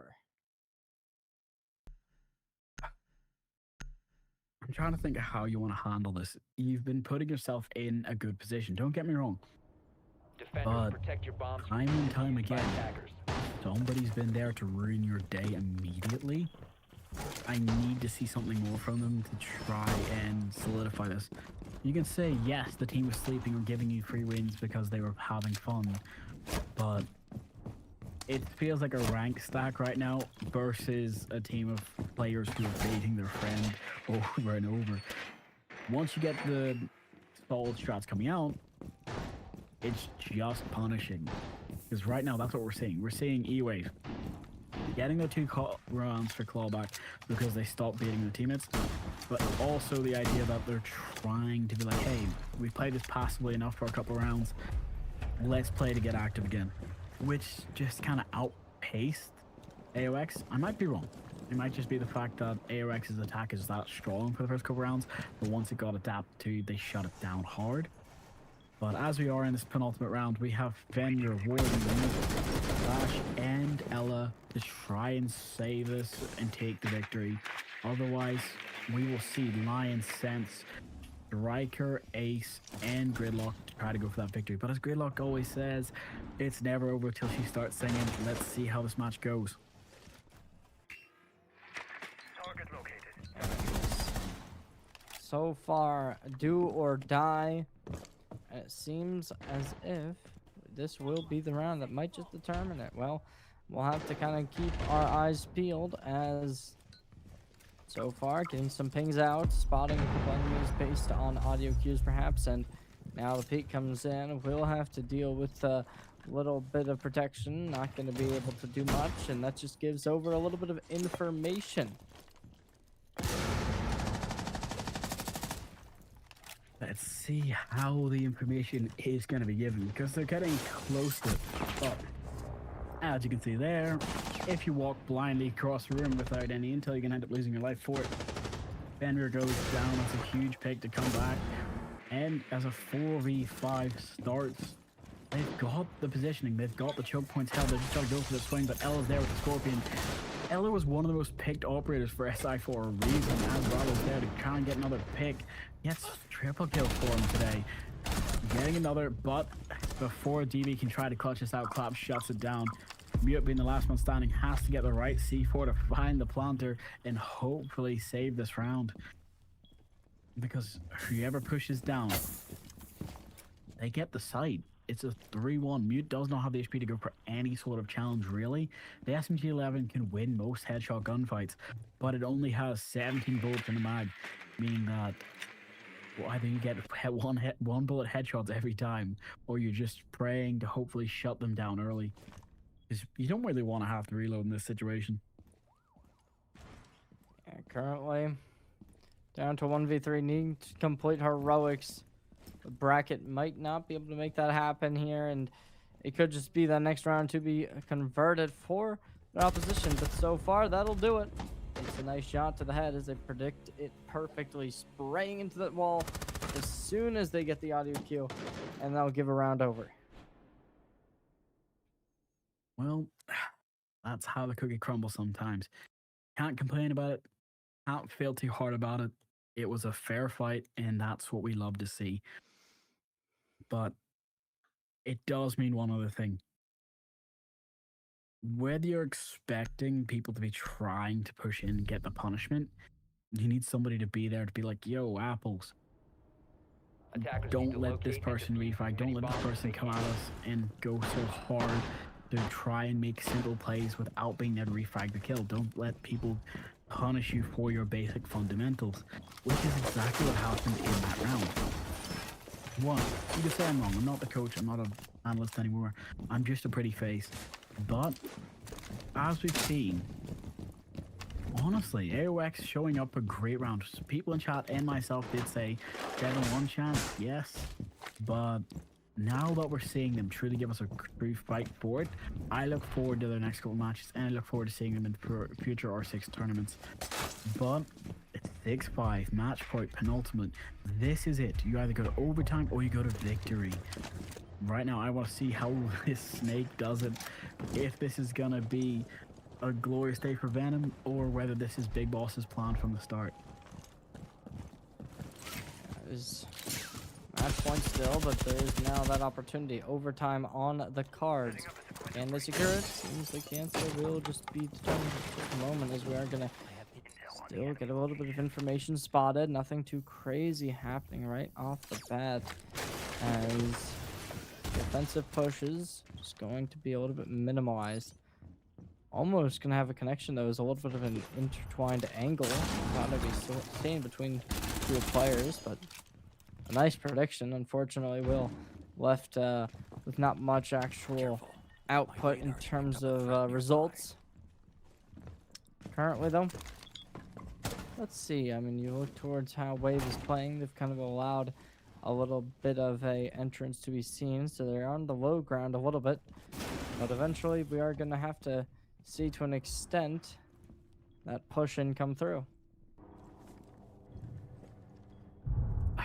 It's so close. I'm waiting for the first frag to come out as shots are exchanged, but nobody's really going down as Clap survives with 1 HP. I'm pretty sure that was a C4 just landing real close to him, because we got to see Mute C4 disappear at the same time. But it's all about that timing. Ram can do a lot of work here just from upstairs, throwing down her just little rover. I can't remember the name of it. But as the bulldozer does need to come out, Rolo's pushing down into yellow, trying to clear any other side hallways to make sure it's safe for his teammates to drop.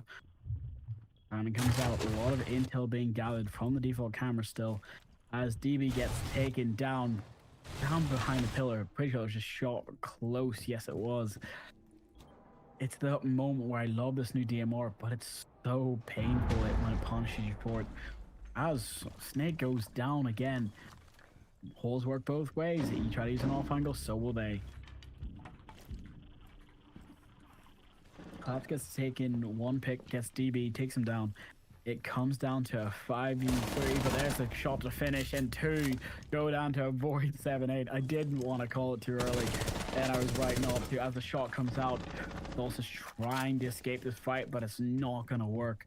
It's a 3v4. Low HP and a dream is spread around, but is it victory or is it death? Clap gets one, takes out Leon as he tries to go back, but Avoid gets the shot pick, takes out Yumi. That's a huge pick to come out. It's a 2v3.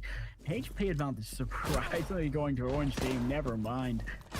Moved from board as man advantage always wins that. GG. E-Wave save us from going to overtime with a 7-5 victory.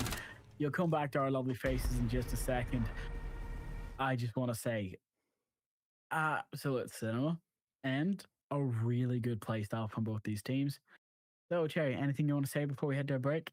I don't know. We'll just be right back in just a little bit, and we'll get underway with our third series of the night.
Ladies and gentlemen, we're coming right back at you as Nexus 77 takes on Valid Unit for a third BO1 of the day. My name is Cherry J, joined once more by the one, the only, the handsome, the charismatic, the special, the cool, the absolutely insane, the amazing Star Drago. And we are coming at you with some even more Rainbow Six Siege accent. Oh my god, I cannot speak Your action brain is to your finish brain the is night. gone. I understand that. It happened to me all last round. You know what?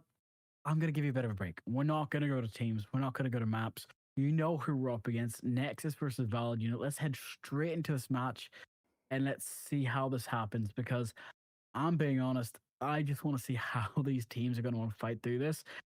Things have been a bit crazy, yes. We had to switch out the observer, internet issues, problems like that. We'll see how long this keeps up for. If it turns out that Siege is a server and most servers are just going down, we'll see what happens. But I want to see the kitchen setup. I want to see the grandma making cookies in the background. I want to see how all of this works for this match leading up to it because Nexus 7-7 versus Valid Unit is going to be a really intense game. Valid Unit have shown that they can be absolute, and I love to see that. So, as it comes into it, let's head into this match. Let's see how this goes. Oh, hold on. We will have time to go to map bans. So let's go to map bans. Sorry, Jerry. I know you didn't want to, but let's find out where we're heading to. Let's go to Layer. Layer will be our map ban, and you know what that means. It means we should either see a very quick 7-0 or a long slog. As we've seen before, Valdina are a team of comebacks and absolute punishing players. It just needs to be one person rising to the equation to shut down that Nexus. But whether it happens or not, we're in for a good match. Yeah, I mean, we're here a little bit late. Hopefully, these players are ready to get on into the action as we'll have to wait and see what does end up coming off of Lair. But realistically, it should be a good game, as you said. There's a chance that we'll see that 7-0. There's a chance we'll see it just completely dominate from both squads as we could, just get a little bit of an overtime coming through. Who knows? But we get right back on in and we're ready to start off game number one. As we jump in, I see my favorite operator, Tachanka, being brought, but his opposition being Glaz. It's gonna be a problem. As much as I do love top floor of Layer, I've learned that Tachanka is not a end all be all win factor now. There are some interesting things you can do. Yes, Tachanka Thorn, cut off rotates and angles. Make sure to bounce those Shumiga launch shots just a little bit further around. But if somebody does push through the backside of B, there's not too many areas where you can hide certain strats. Using Ella, Mirror, things like that can be a great tool to start with. But as you can see, these guys have no fear. They've chosen a Sammy and Thorn. They're going to go for these fights, trying to hold operations the best they can. And also, am I just being holding the central hallway, taking out that Monty camera before it can even get a problem. I'm wondering how they're going to handle this because we've seen Valid Unit attack and defend on this map before. I haven't seen Nexus 7-7. Do you have any intel you can share with me? I cannot. No, a new team, a dark horse coming into this matchup, and obviously Valid Unit. We've seen them come back from difficulties. Whether that has been, as you had mentioned before, having a little bit of a interesting setup to say the least. But let's see whether or not they'll do the same thing. As we're getting right back on, or we're getting right on in, and we'll see who's going to be able to find that success. Because Valid Unit, they're a strong team for sure. Next to 77, can they compete? I'm gonna say yes, but I'm actually kind of hoping that Asami ends up getting caught off guard here by this bug. What the Sage timing, he pulls away at just the right time. So nothing's gonna come of it. These two teams are walking around in rosies right now. But as we all know, it can be a serious problem, such as when you've got the Shimika launcher plus the Thorn Traps coming out to try and challenge and force Rolljoyce back. The one team so far we've been able to see be able to the timing on that. Never mind as Fitzy gets Sticky Lizard, takes him out, and that's a big problem. The first pick does come out. That's thrown off the table, but her gadgets is still up. So that's guns out as Glass pushes out into the fire, pushes through the flames and gets one, takes out the Chanka as Monty's in, getting a second pick for Glass though. Monty goes to the plant, covered by the gloves, just waiting for the rotation hole. D4 comes out. It won't be enough to actually finish Full Joyce, but Winnie does get a pick up when takes out Askbola.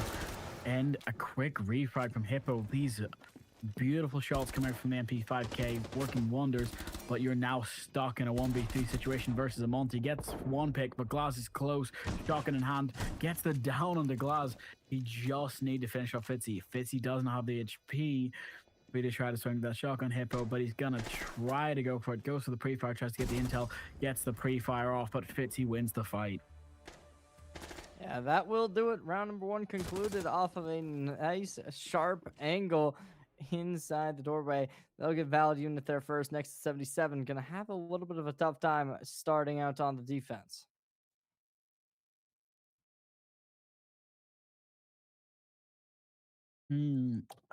We just happen to think about this that little bit extra, but how do they want to handle this?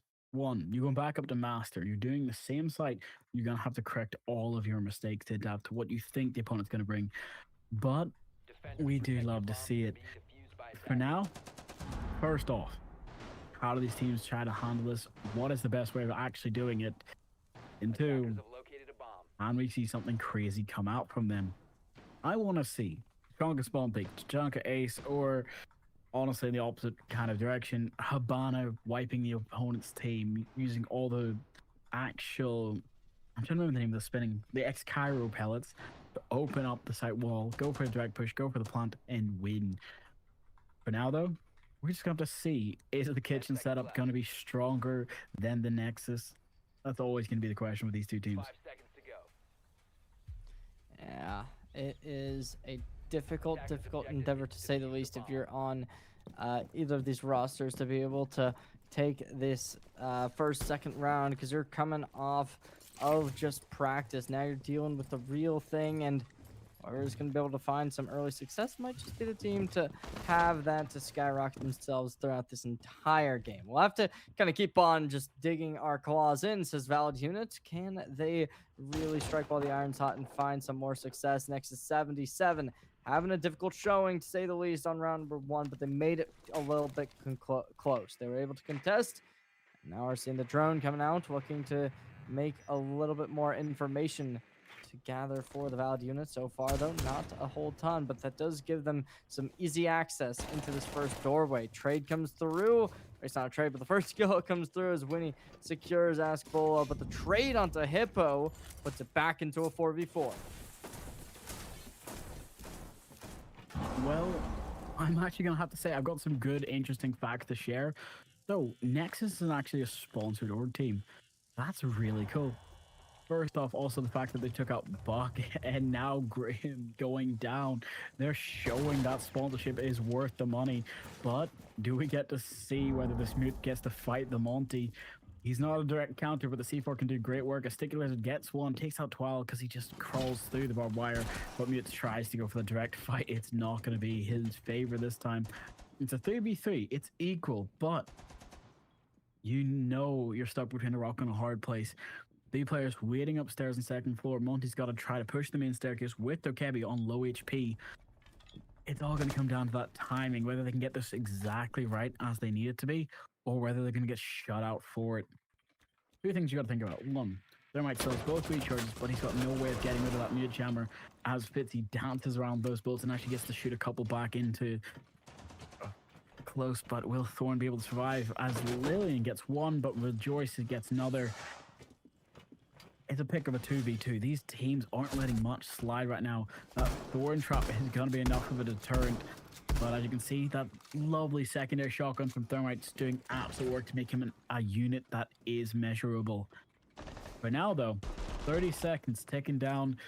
Dolls are close. Fitzy's on half HP. Has to try to find something. Warden's unable to see around that corner to find that Thermite. Here's the shotgun shell, so he's got the intel.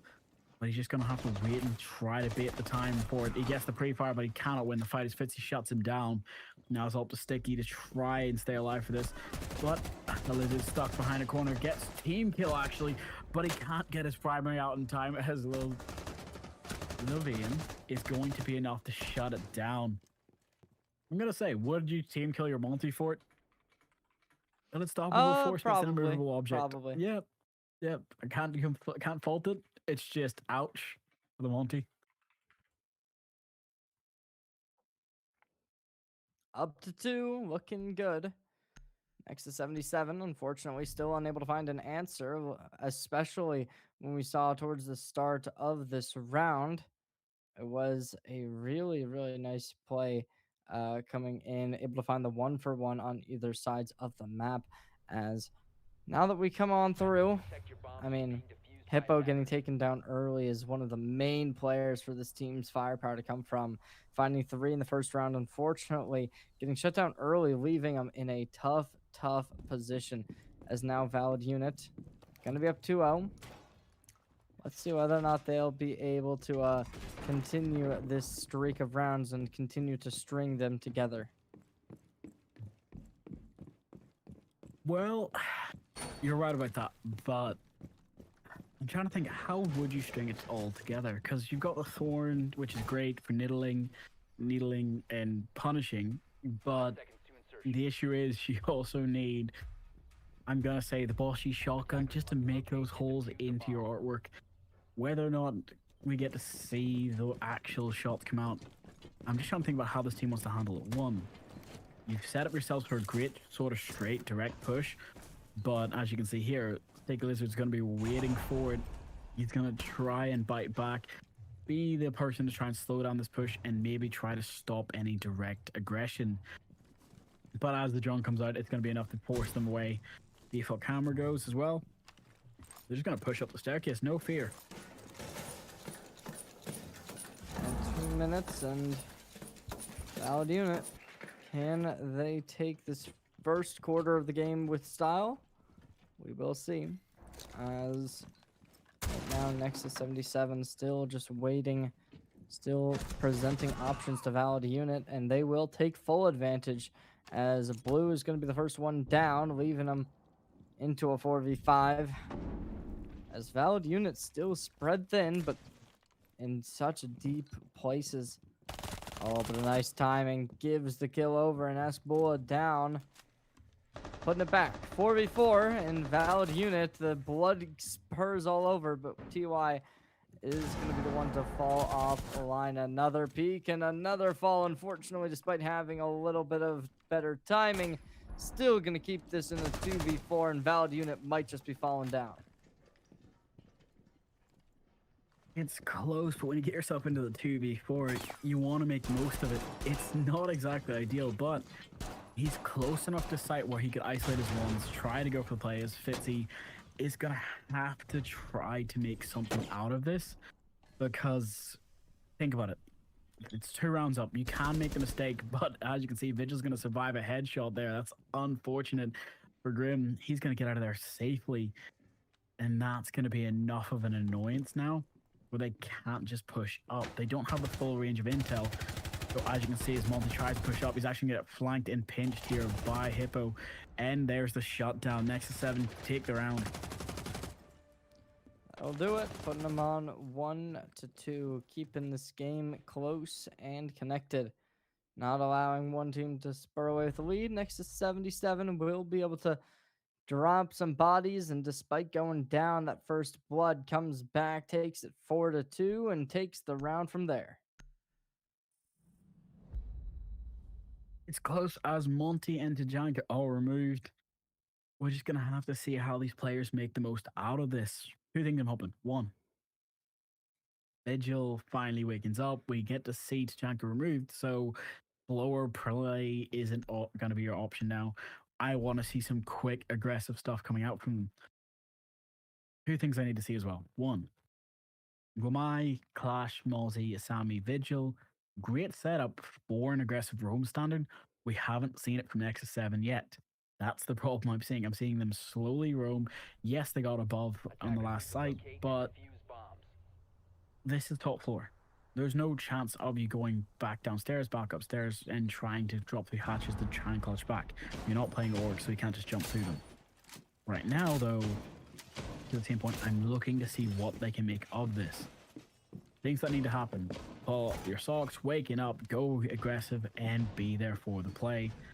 Let's just see what they can make the most out of it, though. I'm going to ask you a quick question. Sorry. Hold on. How is this supposed to work? Because if they take away Grim... Okay, they switched Grim percents. I was going to say, they're trying to set up for the post pump, but they're actually just left themselves wide open because they didn't have a hard breach unless you use the can openers, which this team doesn't actually like to bring. So Thermite has to be brought. They need a hard breach to open up that wall. And here comes the spawn peak. Come on, Vigil. A valid unit. Taking their time, but so far it is just going to be a little bit of an info gathering mission stated. And valid unit looking to play a little bit aggressive. You see Rolls Royce taking the first angle perhaps, and still though, Nexus 77 holding these angles, shield in hand.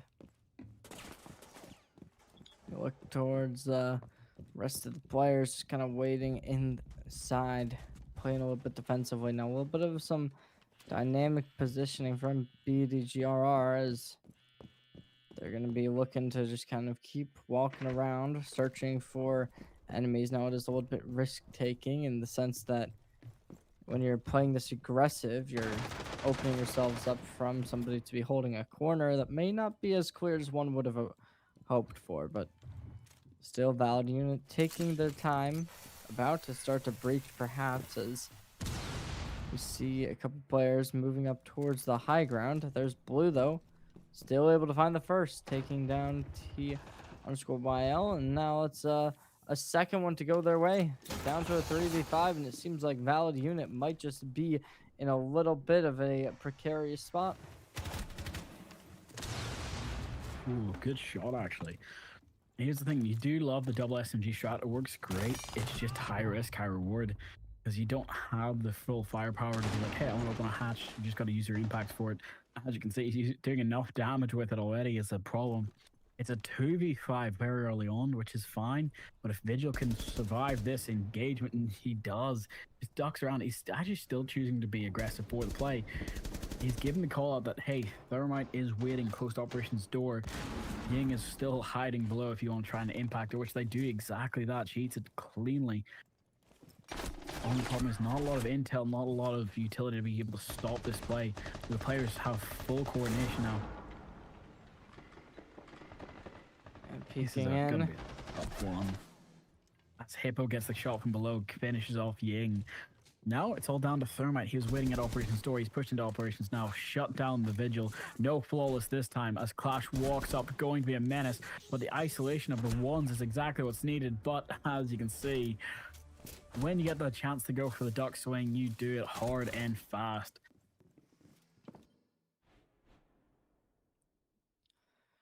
At 2-2, neither team able to bring out a lead just yet. Next to 77, going to be able to pull back 2 rounds in a row.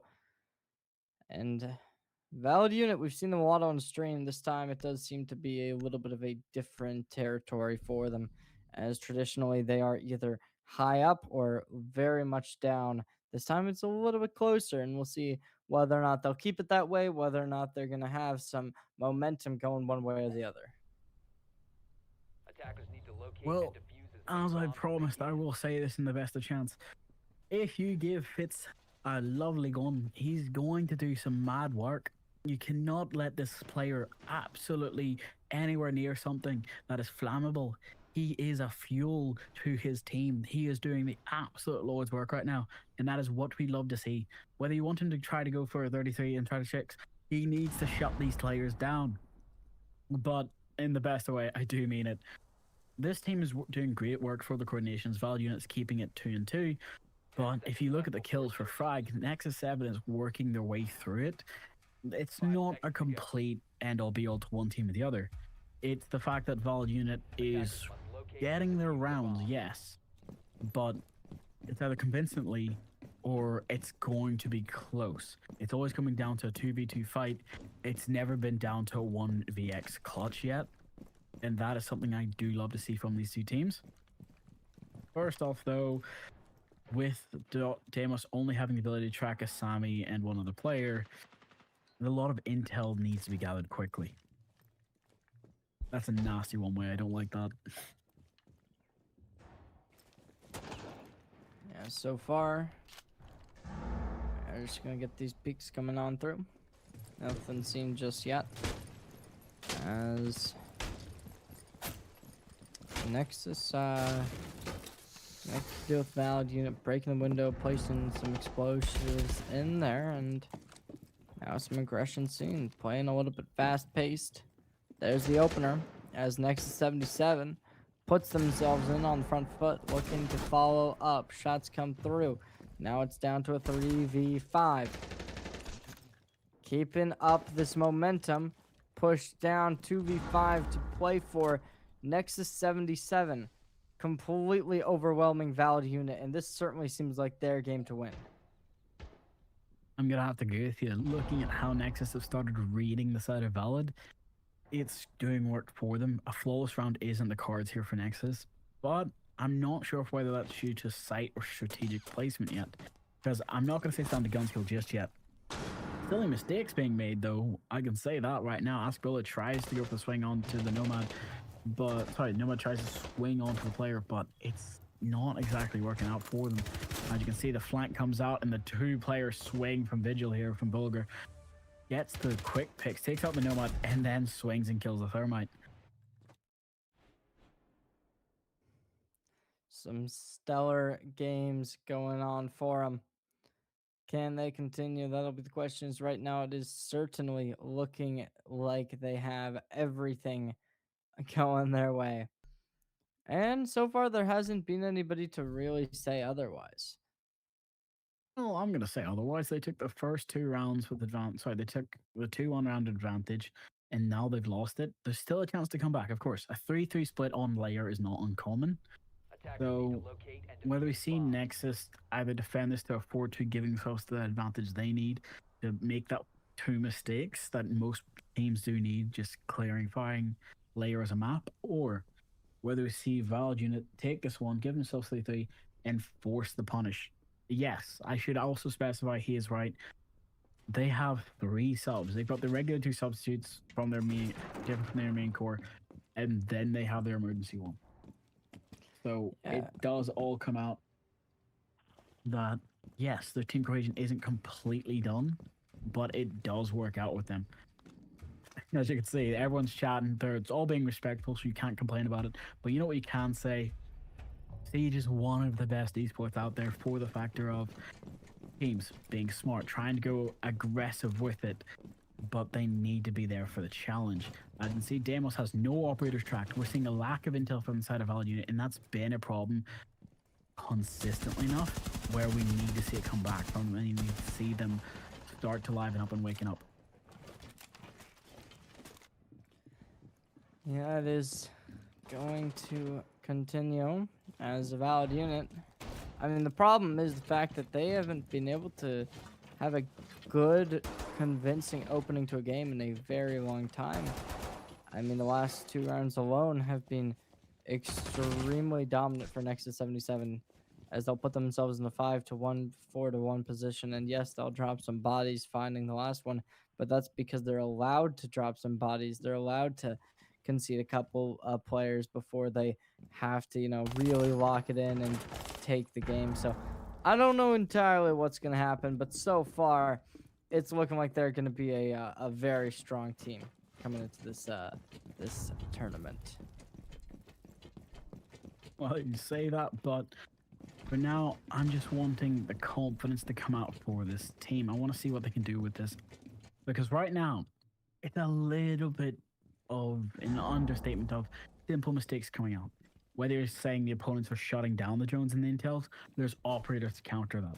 Whether it's simple mistakes of not actually being prepared for the flank like we're about to see from Hippo here, or for the side of Vigil, there's operators to counter and try to challenge that as well. Drones do great work for it, but you have Deimos being your only operator to really try and stop anything like that. Nomad, great pick for rotate denial, but doesn't directly challenge any of the operators that are roaming or already hiding in plain sight. As we can see, here comes the can opener. Will Capital be able to get this pick on the Gorio? He will. Finds the headshot. A great start, giving it a 4v5 as all of the utility now needs to come out. Fire and flames, smokes are out. Diffuser's going down. We need to see N7 try their best for this as, oh, Daniels gets taken out by the side of blue. But Diffuser's down. They have the best chance of winning this victory. Let's see how they handle this. It comes out, but it's not going to be enough as Blue's backing away from this fight.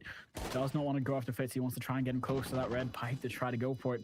But as Hippo gets one pick, drops onto the hatch, but the Diffuser is getting diffused, and they've taken out the whole enemy team as well.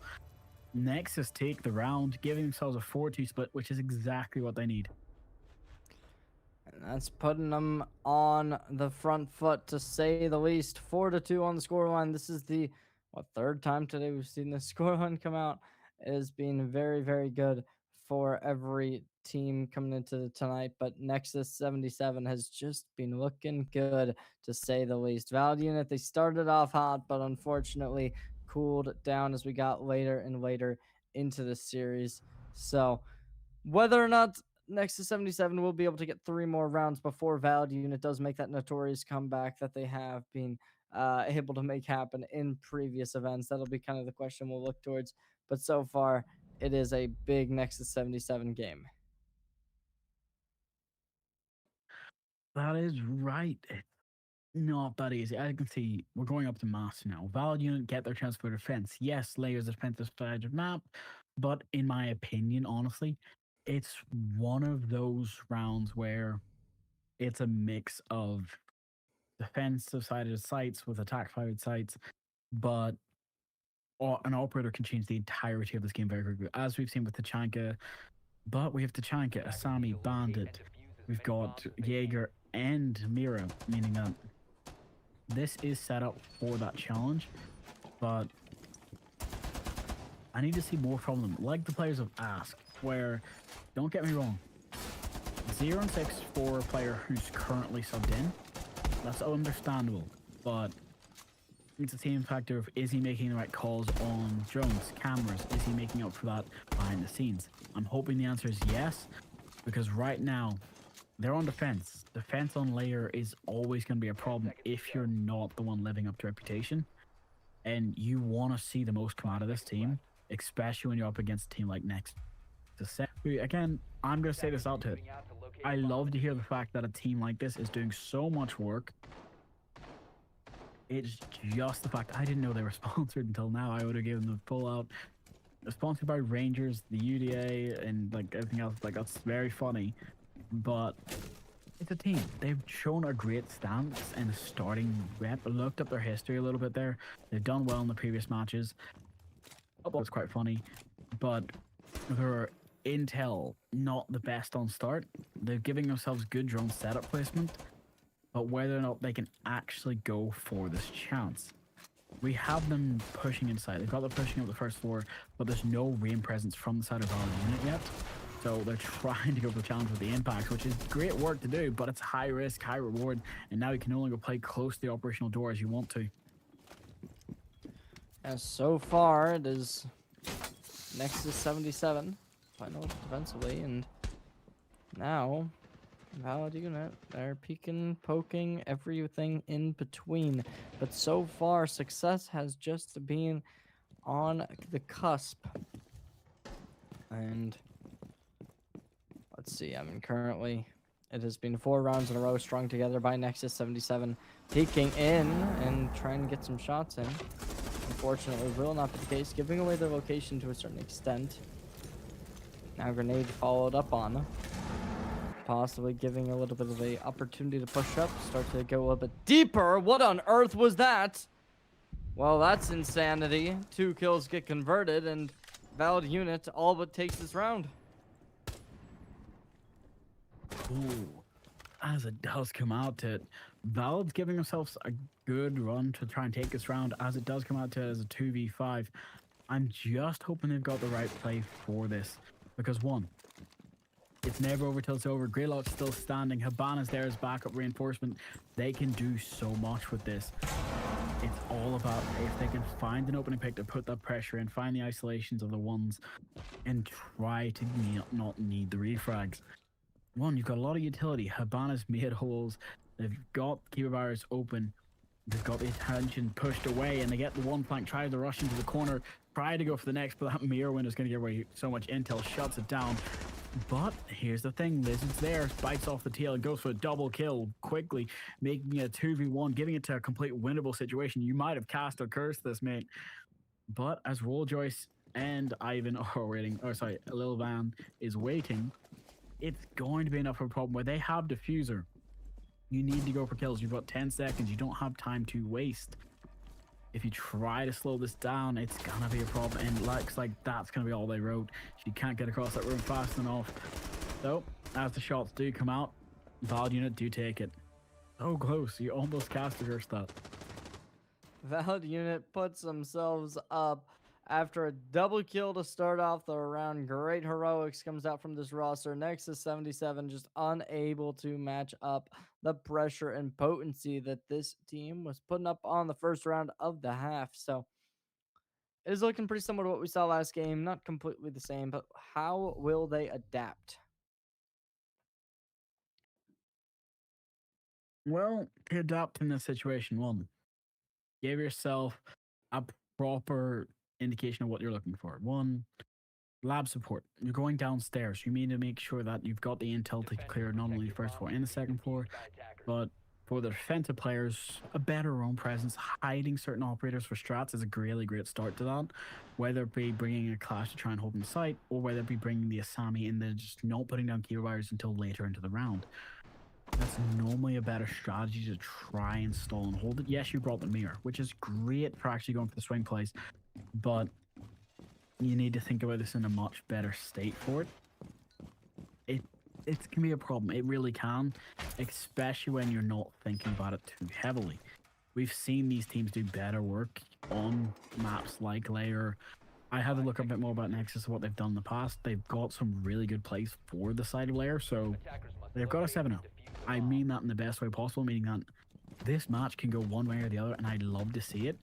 They're put into a place where if they push through sight, they try to go for the rush strat, they should get punished from the players holding up above. There is two players. You've got Asami and Mira roaming, but you've also got the fact that Mute, Smoke, and... oh, never mind. The Smoke just went up to armory as well, so now you've got 3 players roaming, 2 players on site.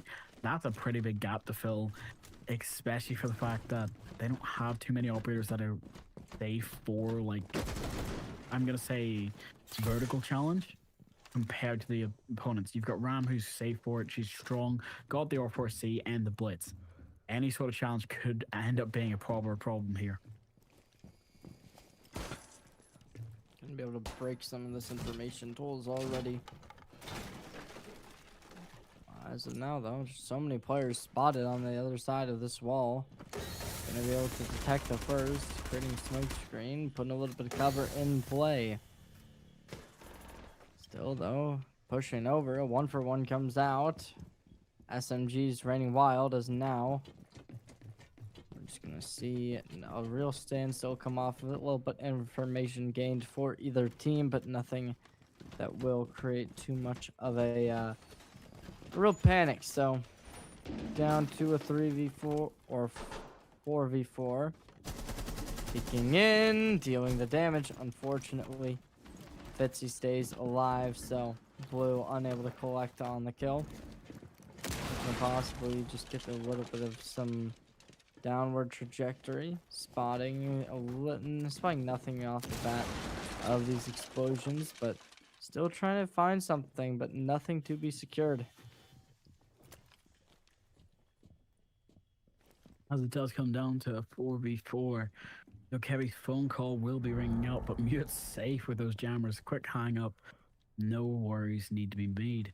Only problem comes out to 50 seconds. Time's ticking away. It's a 4v4.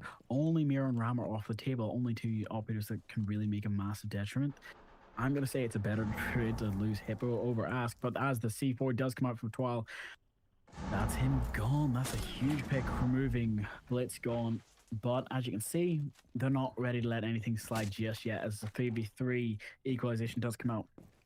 Blackwood's going for the plant, just needs the coverage, but does he have it? He does, as the 2 shots come down, equalizing it very quickly, stopping the plant, making sure Blackwood has to now fight for those kills, but putting Blackwood into a situation where he's only got his gun as his friend is not ideal. as a 2v1, has to swing for it. He gets the mute, but he's going to survive with very little HP from the shots coming out here from this. But Valve unit hiding, playing the slow game, prone, waiting until the end of the round and gets the round. I'm going to say it, they're doing much better now, but it's only equal. We have 3 rounds away from victory. Who's going to take the advantage? That will be what we are going to look towards in just a couple moments, as Valid unit on now 2 rounds in a row. This is exactly what we saw in the previous game, where it's close starting rounds, but then Nexus 77 starts to get some dominantly. We'll see whether or not that latter part does come true. So far, seems like the answer is just going to be right here, right now, to determine what does end up happening. It does come down to it. I'm wondering how they're going to handle this. One, you have the Habana, which you should, in my opinion, honestly change for Maverick at this point, because they're going to always bring 50. They didn't ban out Bandit. Yes, they banned that Kaid, but until that next round where they need to completely get rid of it, Bandit's not going to be able to help too much. I'm just thinking about it in the best way possible of, how do you want to liven this up? Do you want to go for a direct challenge, or do you want to try to go for the victory? It can be a problem. You just got to think about it in the best way forward. I'm hoping to see 2 things from it. One, Fitzy, Askville, Ella, sorry, I'm going to say Bandit, Legion, Ella, and Asami can hopefully give enough of a strong on-site presence where the souls can actually roam upstairs and go for the shutdown to go for the victory. It's just got to be the best way for it.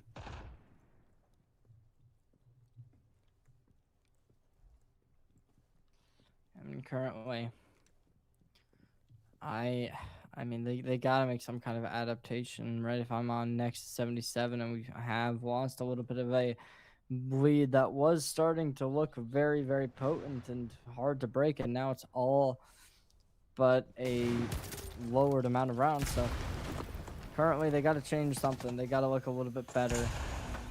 Smoke comes out. Fitzy just holding this angle. Intuition is going to be there saying, yes, they're going to come and peek me eventually. But so far, that is just not the case. We can try and get a prediction, but it is Valid unit securing the first. Blue down, putting themselves up in a very, very nice start, shutting down Blue, who has currently been 5 and 6. A nice shooter, to say the least, for this roster. It's close because it's a 4v5. Bandit's now been found by the Grim Bees, so the pressure will come out, whether it be the nades or the phone call from Dukebi here. But the pre-fire from the Asami is going to chip a little bit of damage off of Habana, but she's going to eat more than she gives. And for now, Ella actually gets a pick, takes out the striker. That's a huge play to happen. But is it going to be enough? As the raid comes out from Royal Joyce, it's going to be exactly what's necessary. Gets 2 picks of her own, leaving just the Grim standing.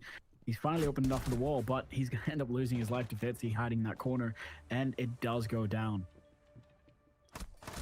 A nice start to try and keep this lead alive. 5-4, down 4-2 at one point, and they are mounting this comeback, looking to slay this Nexus 77 squad. These dark horses that came in and unfortunately may not be able to continue delivering success. It's the fact that Valid unit finally take their advantage again. But we've seen how this has worked out last time. Nexus ended up having their comeback and then taking the advantage for good solid rounds. Let's see whether the team cohesion outlasts the showmanship, or whether these teams end up waking up and going for victory. As Dukebi and Miro are now banned, meaning no more calling you on your cell phone, no more wondering what's in the mirror, because this isn't a Lil Wayne song, this isn't a Dukebi phone call party, this is Rainbow Six Siege. You need to start making the most out of what you can. We're going upstairs for this fight. I'm just wanting to see 2 things from these teams. One, somebody finally goes downstairs into the medic, and start shooting through the floor. Somebody starts using a bit more of their brain for the utility part and starts canceling out the free roam that the opponents are getting. Make people actually have to second guess challenge. You bring operators that are detrimental to their own strat. If they're just planning to cancel one person, it can be so much better than the lack of actual punishment they're getting. For now, we're just gonna have to wait and see. 5 seconds to go. Valid unit starting off the round, Attackers' objective is to locate a putting bomb. themselves right back on into position. Next to 77, gonna just start maneuvering across the field, looking for angles, unable to pick off anything just off the bat. And still though, they continue to put themselves in the front foot as we look towards Sticky Lizard. Currently just maneuvering their way on in. Players nearby could possibly cause a little bit of a scuffle to take in place, but nothing conspired just yet. You can say nothing inspired just yet, but the answer is what's the crack? As they're gonna try to push up close. If the Chonka can actually get the right read in this, he could destroy the red pipe or at least stall it long enough where they have to be the ones to waste it. He's got that Eureka launcher where now, hey, they've confirmed that they're there. Start popping each one in a spread out manner. It can slow down the push enough. He's got the reload speed now to actually be a proper threat with it. So we can see how much they want to actually do.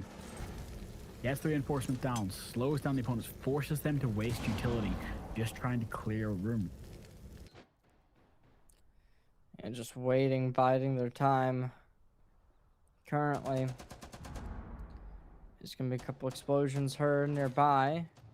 Nothing just yet, but that'll do it. T_YL finds the first. And I wonder if this player's name is supposed to stand for burger. BDGRR. I was assuming Badger. Are you Either Badger or are you Burger, but it's familiar one of with the two.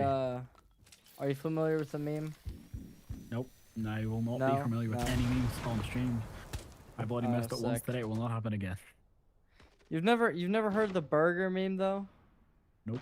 I will not Oh, say I wow. have, but as Blackbeard gets roasted and cooked like he's a Whopper, he gets forced out of the doorway for now. Bigger problem is, as you can see, Tachanka can bounce those as far as he wants if he gets the right angle. Only problem is the risk of his life as Wiljoyce gets one on the Winnie, making it a 3v5 as Fitz tries to go through swing, gets one, takes out, but gets taken out for dinner as well. Unfortunately enough, Fitz actually gets the C4 before going down as well, finishes off Hippo, and that's gonna be a great start for them. As we can see, we now go to 4-6. Do we see Valid Unit take this in a 7-4, or do we see Nexus come back? You're going to have to believe in your team a lot harder than that, because we're seeing good playstyles from them. It's just about how well can they put it into action now. Yeah, I mean, now they just have to win one round without losing two. Very feasible scoreline. I think we saw this last game as well, where they ended 7-5, barely able to scrape it out. But Valid Unit, they still have not lost a single round on the Attackers half. need to locate and defuse as So many I would bombs as they imagine can. that will probably continue to transpire as they've looked good. They've looked good, and so hard the cohesion of this roster, it's been there. Their combo plays have looked nice when it comes to picking off each other. The communication has been strong, and hopefully they'll just be able to continue that. Well, we're going to have to think about this in a wee bit of a different situation right now. Because, one, as we enter this penultimate round, we have Fitzy wasting 2 Kiba barriers and then impacting them. What? I did see that, right? Attackers are moving out I'm to hoping that locate was a just a bomb button misclick and that was a horrible mistake. Because that's unfortunate.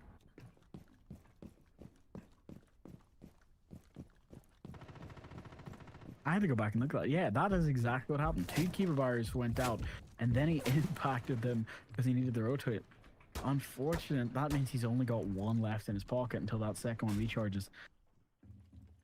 For now, though, as you can see, Roll Joyce has been an absolute playmaker for these later half of these matches, as Twil's been there as just a showman to help solidify the hold of this defense.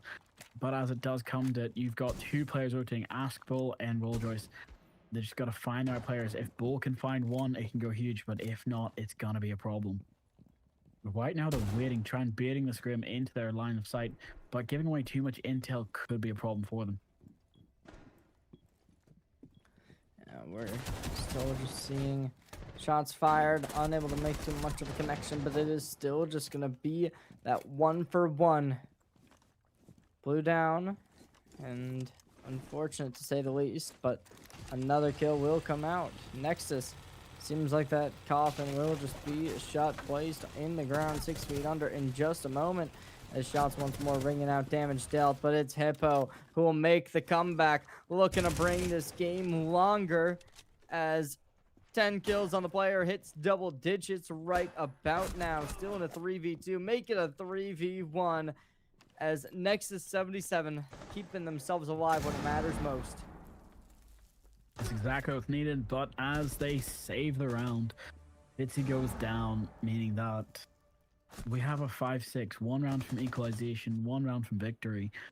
But here's the problem. If we go to overtime, I don't know who I could see this going for. Valid unit, they've done well in their attack and their defenses, but it's a problem. They've also been team killing quite a lot. They haven't been able to successfully put their foot over that ledge, which is their biggest problem. They've choke pointed at both times of their own defense and attack. Once they got to the 2 point, about to get to the 3 and give themselves that advantage, they got stalled. Same again now, where they've gotten to the 6. 1 round loss, fair enough. That's 1 round of mistakes. They can do it again. They can either go to overtime or go for victory. Right now, though, I'm thinking that if Nexus can get away with this, it could be a huge play for them. Without a doubt, and if they can pull it overtime, that might just delete the mentals of Valid unit enough to be able to secure a victory. But we are just going to continue pulling out, seeing what happens. The round's going to come in just 20 seconds, and that will give us that determination. Will we see this victor, or will we be going even farther into an overtime for the first time tonight? I just got confirmation in his chat. His name is Badger. 5 seconds left before insertion. I was right. I will take that happily. You and your burger beams, get out of here. You gotta love the Badgers and love their playstyles and what they're doing for them. So, as he is 11 kills, 7 and 3, you put respect on his name, and that's what needs to be done. So, we do need to see something out of this. As they come close up to Operation Store to clear out as much as they can, utility is set. The only roam presence they actually have is the fact that Roll Joyce is playing close to security staircase while Aspro is sitting in maintenance. Only problem is whether or not this drone does find him again before getting shot. Nope. Just gotta think about this correctly. Hold on. I'm off on the wrong one. There we go. It's just thinking about whether or not they can actually push into site here. Sorry. Whether they go in from server roaming upstairs or whether Solus and Aspel can actually get away with something, as Bandit is going to be tricking the wall for bunks, but that's not going to be enough. He's going to come out. He's got the whole thing on one wall ready and waiting. Picks it up, gets the next, and as the Habanas have been destroyed, she's got 6 X-Carriers left. It's enough to make something, but whether it's going to be the right amount of it.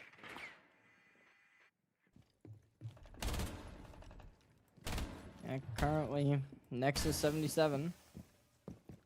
They're dealing with a little bit of noise from Valid unit as they're starting to bait out utility. There's the first kill. Valid unit puts themselves up, and they keep putting themselves up. The second kill converts. Sticky Lizard has something else to say about it and looks to try and mitigate the damage. Puts it back into a 4v3. Let's see. Grenade in hand. Popping it out. Peeking the window.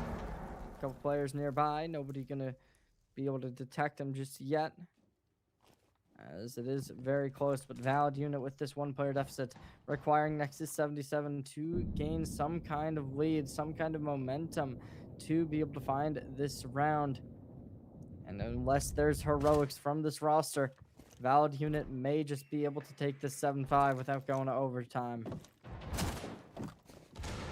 Well, here comes the heroics you were talking about. Asbro gets one, but gets immediately refired by Hippo, making it down to 2v3. Again, still winnable. Site control, though, is still in the hands of the defenders. You may have top floor, but can you make enough out of it? As I said before, 30 seconds taking down Fitzy's holding the off angle along with Il7. So, whether Solus is here going to be enough to try and shut down these two players, as they have now dropped into security, covering each other's ones, pushing in, trying to get as close as they can to go for this plant. Rolldress is waiting as the Goro trap has finally burned and triggered, meaning that you can't do this safely. Sticky Lizard gets one, Hippo gets another. It's just up to Rolldress. He has clutched this out before. He gets one, waits for the diffuser to go down. It's gone down, but it's not going to be enough for Sticky Lizard. Saves it and sends us to overtime. Absolute absurdity comes out as Nexus 77, despite being in the player deficit, despite being the 1v2, gets the diffusers down with just, I don't even know if it was a second before it would have been too late. And Valid Unit, unfortunately, unable to close it out. The spray and pray in the final moments brings us to overtime. Valid Unit, how much more can you give us? What do you want to do in this situation? You've put yourself into what I'd call a deficit. You've tried to go for the overtime. You've tried to go for the push. You've tried to slow it down. I would have honestly suggested empty the tank in that last round. Try to push it. They don't try and hope to go for overtime. Because Nexus have shown their endurance, but they've also shown their pacing. Their pace is a little bit slower than what Valid Unit like. So they end up getting overly aggressive and swinging it out hard. At that point, it's going to be a problem. We'll see who has more endurance. Don't get me wrong. 2 rounds will be the change that needs to be made. But it just needs to see what they can make out of this. This is the moment where Devils May Cry. This is the moment where I need to see some Assassin's Creed from these teams. I need to see some gaudier playstyle or something that slays even that.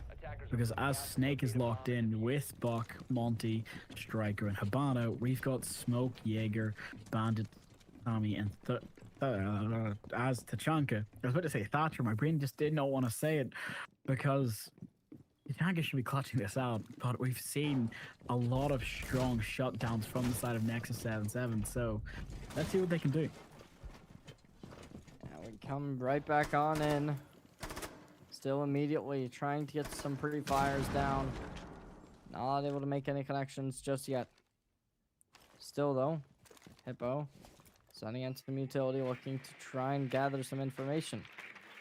So far, not much to be collected. Not going to be able to detect anyone, as now they're going to start to try and scale in and take advantage.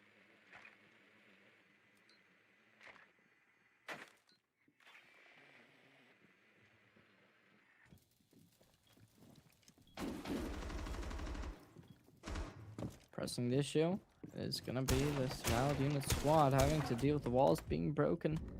Going to be some audio detections likely found. C4 comes on out. Unable to make a big connection. Instead, it is just going to be able to clear out some corners. And so far, Nexus 77. Still, this offense is working nice for them. They've all been able to gather their way on in. And currently, it looks like they might just have this game in a good position. It's just a slow Astral waking up for the overtime, looking to find the play that's necessary. But also the fact that we are getting to see Snake prepped and waiting as it finally goes down. That's a huge pick off the board. But whether Buck's going to find this Jaeger or not is going to be huge, but Ask is going to get it. Hippo goes down.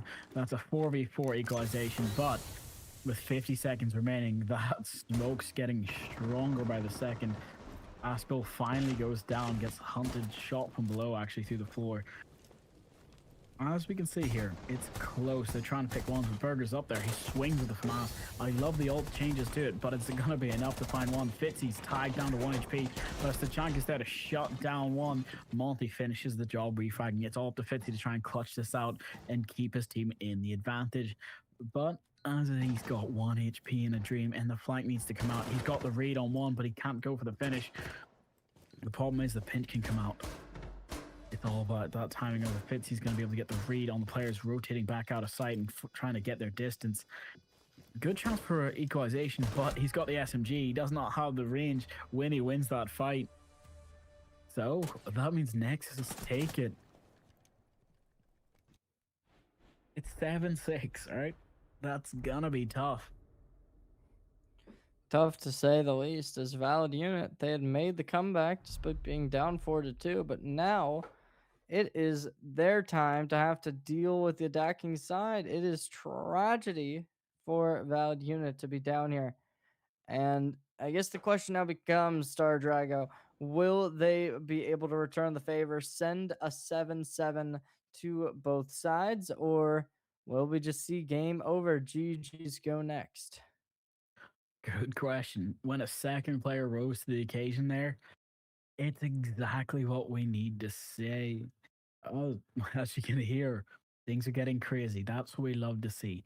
One, Valid Unit. You have seen them do even better work on maps like this. You've seen them do great work in qualifiers. You've seen them do great work even now. We just need them to put their pedal to the metal. We need to see them actually outrank their opponents. This is the point where we need something crazy to go. Yes, they have sub players for the side of Valid Unit, so there's a bit of excuse, but they have no excuse for losing the chances they've had, whether their gas tank is empty or not. They've just got to put a little bit more hope into it. As we go lab support for what could be the final round of this game, Thorn, Vigil, Mute, Goyo, and Legion, I need to say, the attack from Valid Unit has to be nothing but spectacular because Nexus will want to shut this down. As you can see from the bans have switched now. You have Ace, Snake, Monty removed. Then you've got Bandit. I say Mira and Jank are gone. Honestly, in the defense's favor here, they're lucky to have not lost Goyo or Vigil, but again, they've lost a lot of strong operators that are normally integral to the defense of Layer as a map as a whole. So they're making it work with what they've got, and I'm wanting to see them go for this victory. I think in general this could go either team's way, but if you're gonna get that win, you gotta make it happen very, very soon. As I mean, personally, right? It's a high impact game in my mind where that one kill can be the just revealing factor. And so far, it's been relatively okay for both teams, but it does have to stay that way. If you're gonna keep this going, you got to make sure nobody's falling down. You've got to make sure you're able to win convincingly, and that does take a lot of effort. Well, I'm happy to hear you say that because don't forget we do have another match after this. We've just got to see how much more they can do with what they're looking at. As boy, pre-firing until we're looking for something to give us team that advantage. Hippo's actually choosing to be a bit more of a lone soldier in this case, which is great because if he can sneak up behind these two players waiting, it can go huge. Mute's now being demos tracked. They found his location. They're hunting him down. Just gotta find something as they know he's not on site, meaning the C4 is a bit safer. But there's the pick from Vigil. Gets one, takes out the Nomad, hits the trap just though. So just gotta be careful. They know there's a Vigil upstairs rotating down one of the staircases. Gotta find something. Yeah, it's 7-6, Valid Unit. The timeout concludes, and they are already down a player. Let's see. Gonna be able to make something happen, and so far, shots going out on both sides. A tight angle gets held by Badger, and so far nobody is going to contest, but they back up, concede the fight. Instead, we look over, Fitzy just holding another low position. minute remains as Valid Unit still going to just to look for that over aggression to capitalize upon. That'll do it. As Badger falls down, it's now down to a 4v4. The HP very low for Roll Joyce, and it's gonna be T_Royale. Can they find what everyone is putting their hopes on? 15 and 11. The playmaker who has been able to put so many rounds on the board for this roster. And so far, Valid Unit coming back up in. Let us see. 25 seconds. Needing to make something happen here and now. That might just be the nail in the coffin. Trade comes out. Stick Lizard down. Hippo off, though, finding one. Tile is off the board. 15 seconds down to a 3v3 situation. Valid Unit able to get the diffuser down for chances. They are sending down a 1-for-1 once more. It's a 1v1 again with everything on the line. Hippo, Roll Joyce. Can they do it? Hippo, such a phenomenal player, being able to make so much happen. The time ticking out of their favor. Valid Unit having everything going their way. So far, still tapping. Gonna get off. Still, the fortitude, the mental fortitude from these players. Gonna be giving the noise. They're no longer on. Still pushes in. Taps, holds, no longer holding. Oh my god, Star Dragon, this is absurdity. This is absurdity. They peek again. Gonna be seeing it. That'll do it. Hippo down. And that keeps this game alive. That's so unfortunate, but that does mean we got to push through to the final round. As a good friend of mine would say, let's get ready to rumble. As we're at 7-7, match point overtime. There's no more penultimate. This is the ultimate and final round of this match. We have the bands set back. We have Valid Unit on their defense. Nexus 7-7 on their attack. We are going the first floor bunks and briefing this time. We have seen Valid Unit hold this before because Roll Joyce was an absolute menace. But that means a linchpin is set in this round. If we end up losing it, it goes completely off script. We've got to see how this happens. Maverick, Greylock, Monty, Habana, Grim with the 6 pick, but Sol, Sasami, Ella, and I'm just happy to say it, Bandit and Goyo, they don't have the option of 6 pick. They've got to set up, lock in, and shut down. We've just got to see how they handle this. They've done well. Both these teams have shown a lot of heart and a lot of liveliness to them. Yes, a team of subs does not mean that you cannot win. We've seen this team do it with one player sitting in the kitchen eating his grandmother's cookies. But will we see a team like Nexus take out Valid Unit, shut down the absolution of the law that we expected? A lot of people were saying a lot of good things about both sides, but as both sides of the Irish were wanting to fight this out, we need to see who will win this, who will go to the med bay, who will be blessed by St. Paddy's today. How do we see this coming forward? Because we still have another match after this. You cannot leave this. You need to get food, you need to get water, you need to get everything to sustain yourself, but you can't leave this round. 2 minutes 40. They're going to try to push into top floor, try to clear what they can. There's 2 roamers up there, but as Maverick has been picked, no real fear on the Bandit, just looking for his head hole. Bandit can hear it, but if he stands up at the worst time or gets peeked over, they can end up working against him. C4 out and waiting. Whether Bandit gets seen by a drone or not, that's going to be a problem.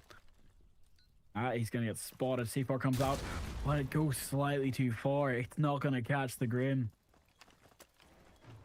So far, it is just going to be a battle of attrition. And at such a close scoreline, next to 77, still just going to be working to try and get this game into their favor. But currently, Valid Unit, I mean, they're holding us strong. They're holding tight on the defense. They've looked this way for a while now. I'm still trying to think of how you want to handle this. One, you've pushed upstairs, great. You've hit the L mine, great. You're going to hit a lot more utility. That's going to send you through the round and cause problems. But with your hungry Hippo, or whether you're asking for a bulldozer to come through to save you, you need a hero. 1 minute, 15 left. You don't have a lot of chance to make this. There's too much players upstairs close. Sauce actually gets swung on by Badger. He gets 2 quick picks, take out Askell as well. And now it's coming down to a 5v3. Ness is putting themselves in a great start for this round, but the timer is not their friend as Elo is still hiding in a corner, gets caught out and shut down by Hippo, becoming a 2v5. Bitsy and Rolljoyce being those 2 linchpins need to make or break this round. While going down without a fight is unfortunate, but whether we're about to see a lot more come out from these 2 teams, it needs to happen now. Yeah, just playing passive, playing defensively, and I mean, so far, there's the peak, there's the shots! Oh, Sticky Lizard not giving over anything. Rolljuice gonna find that kill and still playing on the defense. That'll do it. Phenomenal round comes out as all but done, and that is it. GG's going all around. Nexus 77 takes an 8-7 close victory to secure their victory. I'm not sure what to say. Genuinely, it feels like a dream. But that's exactly what the players of Nexus deserve. They just fought really well. Both sides did, don't get me wrong. Absolute sin of a match. Certain player mistakes. So coaches will be chewing both teams out. It'll be quite entertaining to watch later on. But let's go to a break before we get to our final match. We'll see you guys all in a sec.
Hello and welcome back, everyone. So, Cherry, do you have it in you for one more match of what I'm going to say is probably one of the best matches of today? Not really, but guess we'll see what happens. Got one more game. Looks like it might be a little bit of a quicker one. It's the number 2 seed versus the number 4 seed. So at least that's something to go off of. We got Team Freakret versus Biod Esports. Team Freakret coming in here 1-1 by the looks of it, with a +3 round differential. On the other side of Biod coming in here with a -4 round differential. A bit of a different sides of the same coin to an extent, but yes, we'll see what does end up happening as we do conclude our night with one final game. Well, I'm happy to hear you say that. So, let's go to map plans and let's see where these teams are taking us. Because, oh, thank God, it's not even maps, a map that I actually like, and a map that, has a lot more viability than I thought it did. You didn't like Clubhouse for the same reasons that I loved Clubhouse, and for Not Even Labs, I'm assuming it's the same. You don't like it. If I'm wrong, do correct Uh, me. I don't know. I don't know. It's let's just yeah. I mean, Night Haven Labs. It's one of the better ones in my personal opinion. I like it to an extent, but I think in general, when it comes to competitiveness, it is definitely up there. Lots of teams are going to opt in for a map like this, so I don't know. We'll see what does end up happening as we are coming right on into the action. Hopefully, we'll be able to get into the game soon enough. Well, that just means waiting for some craziness as we start up loading and hopefully get the lock in. As it's Night Haven Labs, Team Freakret versus BYOD, I'm expecting, the Destiny Matrix or whatever they want to bring to actually be enough to see a lockout. I would love to see a 7-0 on this map. It has not happened yet. And I've actually looked it up. Anytime I've casted this map, it's always went to like 7-4, 7-5. It's always been close. I do want to see a 7-0 lockout from one of these two teams. One as an upset, the other as inevitability, just because these teams have shown some great work over the last couple of weeks, seasons. It just needs to happen. As the lobby is full, we'll be starting and loading in just a second. So let's start. Let's get this in here. I want to see Capital bands. I want to see Habana bands. I want to see Asami bands. What operator would you like to see banned? In general, I think there's going to be a lot of different options. I'm going to go with the same things you said because generally, right, like when you're looking towards what's going to be making this game a little bit more fun, a little bit more competitive, a little bit less repetition, that's probably going to do it. So currently, we're just going to get right back on in, going over Team Freakret starting on the defense, Biod starting on the attack. Let's get into the actions. We do get our bands right underway. Let's see what's going to go first. If it comes out to be a Fenrir, I'm going to be sad, actually. First one up is Mountain Bandit. Okay, that's standard. That makes sense. Getting rid of the shield operators because we've seen how teams have been able to punish others with that before. But is it going to be a Blackbeard next? Are we going to see all shields gone? Are we going to see Clash gone? I would like to see something a wee bit more crazy from these two teams. And next up is a bit of indecision comes out, so we get Kaid and Deimos removed. I'm not too sure about the Deimos ban. I actually prefer Deimos as a later ban just because I like to see if a team actually is willing to bring him. Because yes, Deimos can be strong on a map like this with this wooden floors going both up and down, but it's normally not enough of a reason for me to be like, yeah, I'm just going to ban this person outright. And we're coming right back on in. You see the kid picks, see the bands, all that, and we're going right on in. So, final game of the night. Biod Esports starting out on the attack. We'll see what they do like to tend to opt into, whether or not it is going to be some fast-paced, high-tempo action, whether or not they're going to play a little bit slower like what we saw at the beginning of the day. Who knows? We're getting right back on in, though, as we are straight into the action. As you said, straight into it. That's exactly how it needs to be played and done. Only problem is, one, we've seen Denari slip through the cracks again, going to be able to set this up. And Denari's actually got one of the most, I'm going to say, impactful setups on this map compared to any of the others in this entire game. One, Yes, you can cut off long lines of sight, long angles, making sure that people can't just jump in or even go for swings. One of the factors, it has so many instant kill combos on this map as well, which is huge. As you can quickly see, Hoppiter's running outside and going back in, looking for some sort of fun because Blackbeard pushes straight into the garage, making sure to split the attention of the Sasami, but it's not going to be enough. But as Reich is waiting here for it, you do got to understand, there is tier 2 players playing this right now. We've got Cheetah here, but we also have Tom Skittle, but I just need to see something come out from it. But it's going to be a quick 2-for-1 trade. As Flores is removed, but so is Ella and Smoke. That's huge plays. As so far, down to a 3v4 situation. Gog the only one off the board. But still, the HP starting to trickle down, and there's the kill to go through. 3v3. Buyout Esports in a nice spot, but it isn't great. Both teams looking to just... Oh, they spot the feet! Keeping the damage alive, but there's the kill. Ma is offline. As now look at that peak, and it's precision at the finest. Another kill to be delivered, and it is one shot to kill. And that'll do it. The defense takes their opening round. And this looked good. It looked really, really good.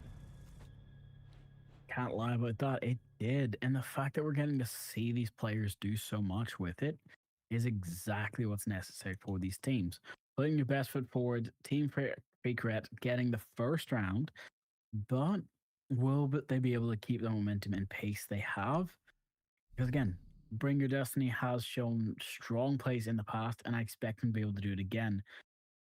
So let's see. As we go to this next site of basement, I'm going to ask you a quick question. Do you like basement on this map? Because I do, but the Animus room is always a bit of a headache for me, especially if I'm attacking.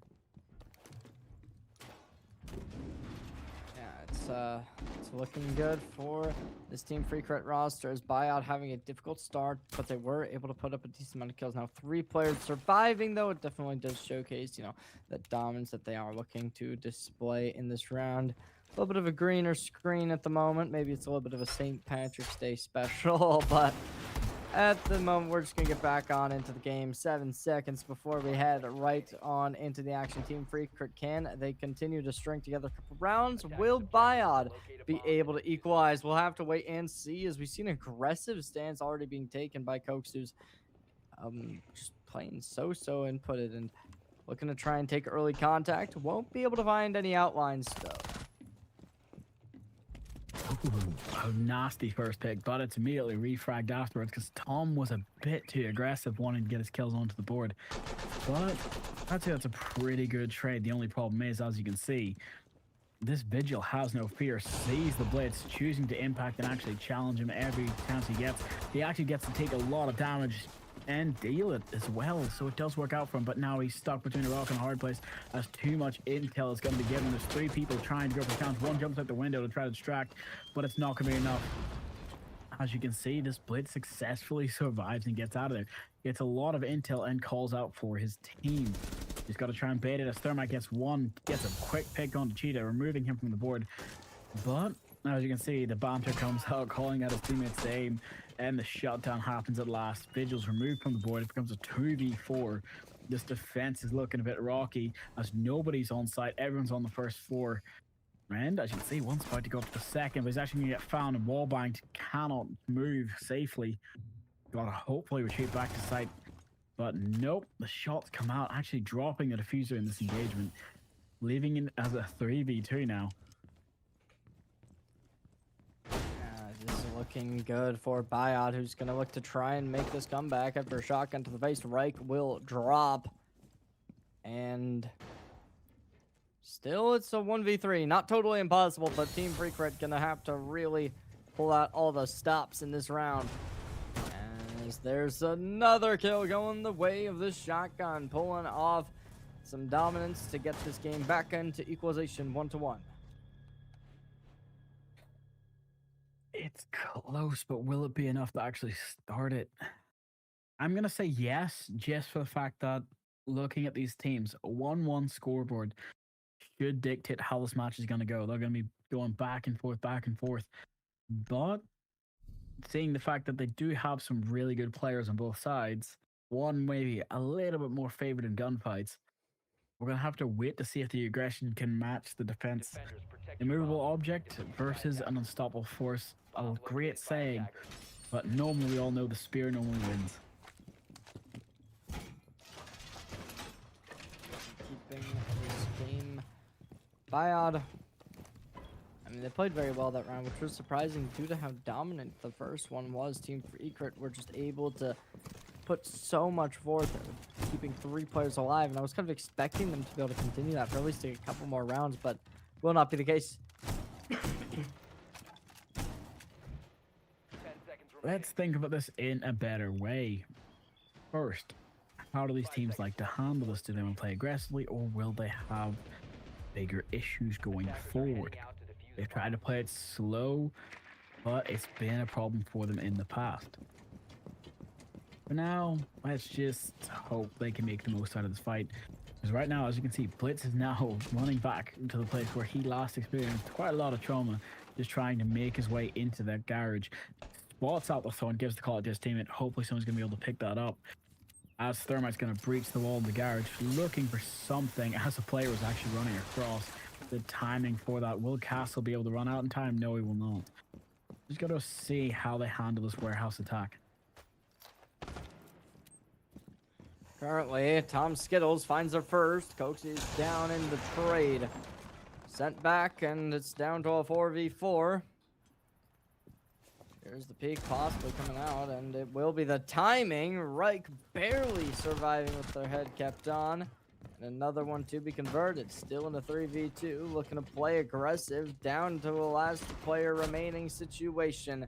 And Reich will slam the door, putting the second round back on pace. Oh, I'm just trying to think about this. We're getting a back and forth, which don't get me wrong, I do love it to bits. I'm just trying to think of how do you make the most of this without losing everything. These teams have shown that they can be the stronger teams, but to the same regard, they've lost enough where you just got to risk it for the biscuit and try to go for the swings early, go for the plays. Pick your frags. Defense from Freak Threat being strong but aggressive. The moment they got onto the attack side, I'm expecting them to be even more so, if not 1,000 times more so. It is up to the, let's see, 2-for-1, and To locate currently Team Freakret gonna still be on the forefront of this game. Now, obviously, Biod, they're keeping a pace, and that pace is very nice, right? They're only down 1 round, and especially when you're in such a close position this early on. We're only 3 rounds in, halfway through the half. The question becomes, will Team Freakret be different on their offensive half rather than their defensive, right? If you can make this team a little bit worse when it comes to how they're going to play on their defense, then it could really go your way if I'm on Biot Esports. This is a win they need, right? The current standings, they're set at 4th place overall.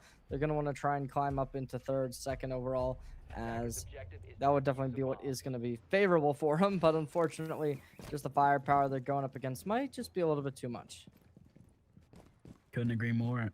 Honestly, looking at how they've handled everything so far, I could see them trying to pull away from this much more aggressively. So I'm just gonna have to wait and see how they handle this, because as you can see, the shots do come out from Team Skill. Well, from Tom Skill, just trying to find something. But as you can see, there's a lot of players actually sprawled out, waiting for something to actually get their foot in the door. Which, don't get me wrong, it does work. But you're playing a slow game where you don't have a lot of intel, you haven't been joining much. And as you can see quickly, they create off angles that they can use to their advantage, shutting it down a player. That's ace off the board. He can't even open up that wall anymore as Mirror goes for the rotation, clearing the wall just barely enough. As well as the fact that you've got Ella looking for the swing to try and punish this Deimos. Sorry, Thorn was there getting shut down by the Grim though. But as you can see, Grim's going to eat a lot of that Thorn damage.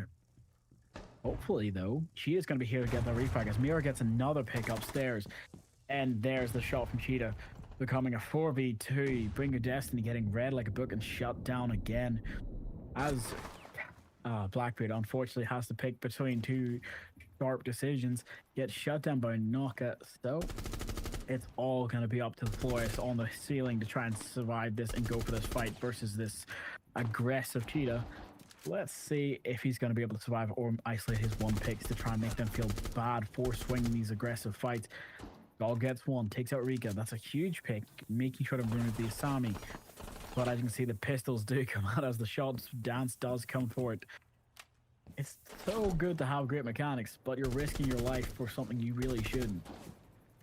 Yeah, they're looking to show off. They're looking to have the vibes, the mental up, and so far, Gog in 1v3, gonna have some shots dealt and damage found, but playing on the high ground, looking to secure the kills. Won't be able to get it done and dusted just yet, just dipping in and out. Swapping over, pistol in hand, and get a little bit of trash talk within the match chat. Two teams just having a little bit of fun with each other, perhaps, and Team Freakret still just gonna be looking to put another one on the board as it is Gog just holding for time, waiting to end. So far, just unable to deal that final blow. I'm trying to see what they can do because there's a lot they have to make up for right now. And yes, we've seen them do it before, but it's been a problem in the past as well. But as you can see, Gold being the last one standing, he's equalized it down to 1-1 very quickly. He does not have the time to save him the round, so fair play to getting the shots, but could not do it due to the time.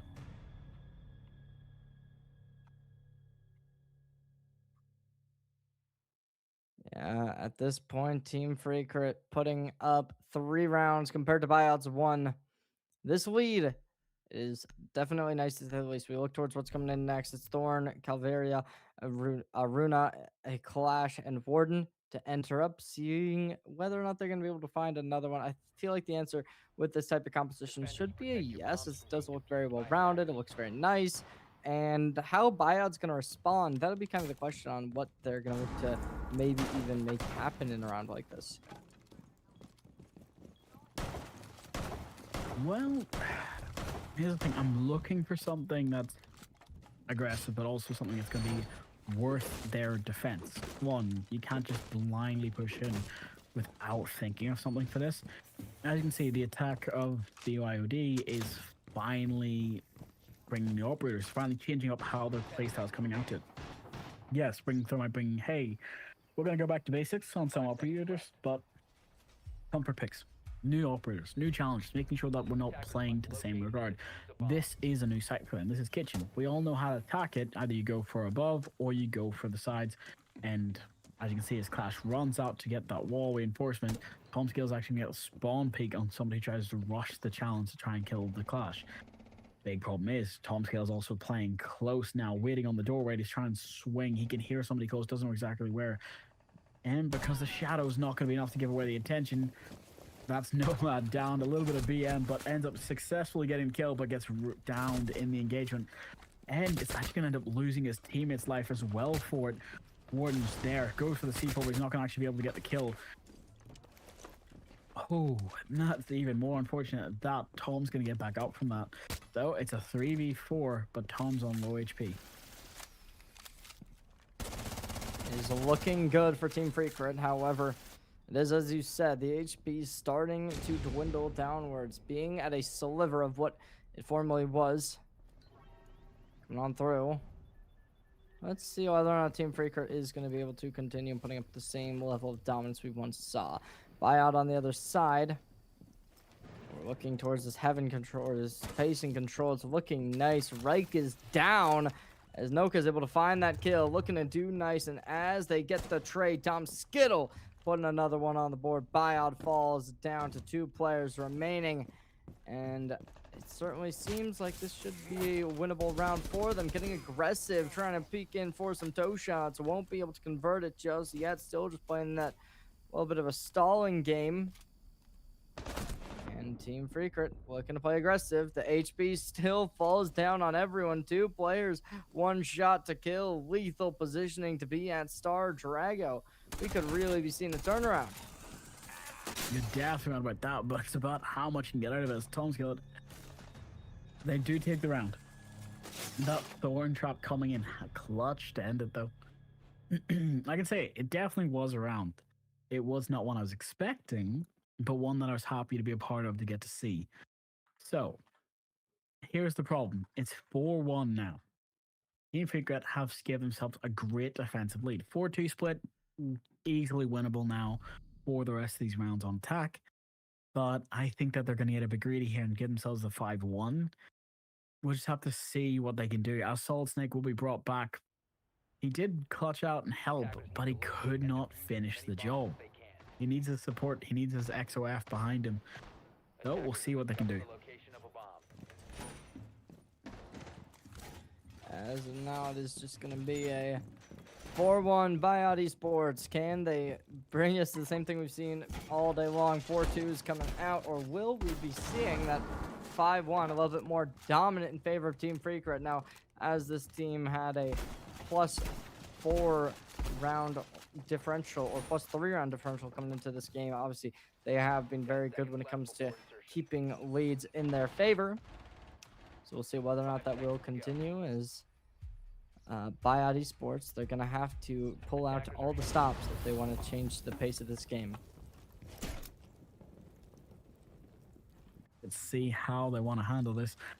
As somebody is detected outside spawn peeking, the Ella's just barely going to get caught on that top angle.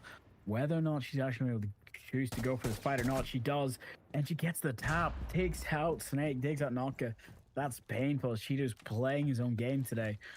But as it is a difficult fight to take, you gotta understand, taking top floor is essential to trying to push this site. Yes, you can jump in, choose as much smokes as you want. When everyone's prepped and ready for that, you can't get away with too much. Let's hope and see how they choose to swing this, though. As Shotgun and Hand Sledge, he's going to push straight into service. Not going to find anyone, but he's going to find 1, 2. He almost gets the third, but no, he gets shot down before he can get the confirmation. That's unfortunate. It's just a 3v3 now. But Tomska's got one more. He's just pushed up, covering his teammates. The angle has come out. It's going to be enough. Here's the beautiful shots coming up from the Zabana.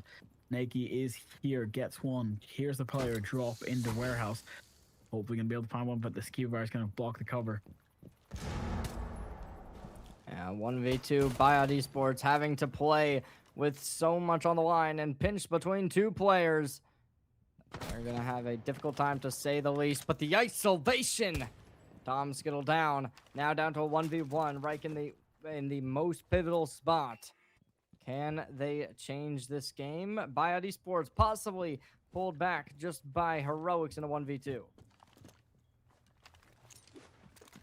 Here's the thing, it does work, but you're against an Asami who's still got to keep a barrier in the pocket. So she can do quite a lot to change up angles, cut off anything that you know is dangerous. But the Asami doesn't actually see it. Here comes the first chance, though. Gets the swing, but no, Reich is there and waiting. That's unfortunate siege timing. The moment you pull away, your opponent's there close. This is exactly what they were hoping for, and at this point, it is certainly seeming like this game might just be all but closed. Team Freecrit puts up a 5-1 performance. Buyout on the back foot. By all means, this is a done and dusted game unless Buyout can make this defense a spectacular performance. Couldn't agree more. 5-1. Here's the thing. You've got Kaiden Blitz now removed from the board. Yes, that's going to be great help too, but is it going to be enough? We need to see if they can win this in regulation, because if Freecrit win during regulation, they eliminate 3 other teams in their groups and are qualified for the next stage together with Risen, which is kind of nuts, actually, just thinking about it. 3 teams go from 1 match you win in regulation. If they win 7-1, that's going to be even more of a menace to everyone else. Everyone has to believe in BYOD to try and clutch this out, force it to overtime, even if you lose, because you don't want to be the team that ends up giving a win like this. At this point, Biod gonna need to pull out all the stops. Can they do it? Team Freak are definitely gonna want to try and stop them at all means. If they win this game, they're going to be eliminating not just one, not just two, but three teams in their group and are qualifying for the next stage with Ryzen to make it up. We'll see whether or not they'll be able to do that here and now, but it does seem relatively likely. So one more chance, one more opportunity is provided if you lose this round, Biod, but you're going to want to take this one at all points to be able to keep this game available to you. 5 seconds left before insertion. There's a lot they can do, but there's a lot that I have to be more afraid of, and I'm honest in my opinion, just from what we've seen from these two teams. One, if you let these teams walk all over you, you can end up losing everything so quickly. So, of course, the fear is set with them. They have to make sure they make the most out of this. But they also just have to hope to go for the win. Can't think of what the best play is for them for this situation. One, you've got to try and be the aggressive players more so, making sure to not pay attention to any baits or traps like this, as somebody has pulled away close to the door. Mute wasn't prepared. Shotgun was up, but actually Jaeger wins up. Sorry, Thermite wins up, but he gets a quick refrag though from his Deimos teammate. Deimos only having the last three operators to be able to be scanned here. Wall breach will come out from the can openers, but as the shots come out, Cheetah gets one, Snaky gets a quickly refragged though. So it's down to 2v3. It's all about this timing. Whether or not they'll be able to find somebody, it's a 2v3. They haven't got direct access to the bomb site yet, but as you can see, the flank does come out. They're going for the plant here. Whether or not he wins this fight is all down to the fact that, well, he can eat a shotgun shell and survive. The plant does not go down, and the clutch out comes back. He tried to go for the retreat, but he gets shut down for it. Asmod tries to go for the pre-fire. Cheetah is waiting. Who's going to pounce? Who's going to take this win? Yeah, it's all up right here, right now, but Biod still gives themselves a little bit of cushion to play with as they take another round and take Team Freakret even further within this series. Biod Esports still not done just yet, as they got a little bit more room to play with. Now the question becomes, will they have even more? As Team Freakret, yes, they've been looking very, very good. By no means has this team been slouching, but Biod, I mean, if they can't continue to play perfect on the defense, one wrong move can cause this to be an exponential change and shift in this matchup. I couldn't agree more. It's just coming down to that moment where, do you have a belief in this? Can you actually be the ones to shut down and win this team for your team for victory? Or will it all fight back and be a major problem and an inconvenience, to be honest, at that point? But I'm going to believe in them. I'm going to have to, because I need to see what they've got to show. Actually, I've just thought of something. We haven't seen too many shield plays come out since in the first round Monty was removed. We now get to see Monty come out from Team Freakret. BYOD is showing a stronger defense, yes, but this isn't a direct representation of like the thermonuclear bomb versus the baby meme. This is more of the chance of, how do you handle this? Do you be prepped and ready for them to be going for the direct play? Can you get the right read? Because as you can see, Warden's here and waiting. He can hear people outside and listening for that thermic gadget to start. Skill trying to give that illusion of they're pushing a different angle. We've got to see if they can get this right on the timing. Here's an early positioning where there's offensive pushes, and we might just be seeing a bloodbath to open up. There's the first almost kill as they spray right on through, but it will just be the diffuser planted. Team Freakret set off an absolutely phenomenal play, puts themselves on the front foot, takes a player advantage, not just one, not just two, goes a little bit close, but it's still gonna be Biod who's fallen down, but as two players from Team Freakret make that comeback, it's down to a 2v2. Still looking good. Down to a last player remaining, and it's all the way done for a 6-2 position. You need 4 rounds in a row. Perfection necessary. Buyout Esports, nothing remaining. I'm gonna say this. They've shown some good heart, but BioIOD are versus an absolute menace of a team. So yes, they had to bring more to this equation. Don't get me wrong. It is just a factor of strategic counter, misplays by certain operators. And yes, even though Warden has his glasses, he should have heard the plant going down and just tried to go for the pre-fire once the C4 didn't detonate. It was just the unfortunate timing of he wanted to play smarter. But at that point, you need to be reckless. It's just the unfortunate occasion where you're the only one close enough to play that make, like be the playmaker and be there to shut everything down. But as it does come down to a 6-2, will we see the ban that could clutch it out, or will this end up being a penultimate round? As your final defenders are Mirror, Castle, Warden, Solace, and Valkyrie, your final attackers are finally set with Snake, Grim, Thermite, Ash, and Deimos. Here's the plays are set. Let's see, will they be able to push the side so cleanly? That is one more round required, and there's more likely than not a possibility they can get this one. Playing low, looking to try and get some detonations off, sending forth some aggressive stances, and yep, they're gonna start pushing in. Nobody instantly seen, but Biod likely going to be closing in soon. One player peeking this angle, perhaps. No, they're going to back up, and there's the first kill. Biod is going to take a nice start, and a second one. Feiji is an absolute demon right now with the SMG as they drop 2. And Tom Skittle, Cokes, both dead. Team Free Grit needing to pull out all the stops at this point. They want to take this round, and realistically, it is going to be a massive disadvantage, and Team Free Grit might just have to concede this one. It actually might be the case. Do we see a flawless round come out from BYOD? This is what we need to see. The only problem is Deimos still has the ability. He can use it 3 times at minimum to try and hunt down these upstairs players. And if he can get the right choice, he can hopefully give his team the advantage they need to come back. Isolating ones, but no Castle's there to shut down Thermite. It's all up to Deimos now. As Reich has to be the last one standing, but he gets shut down.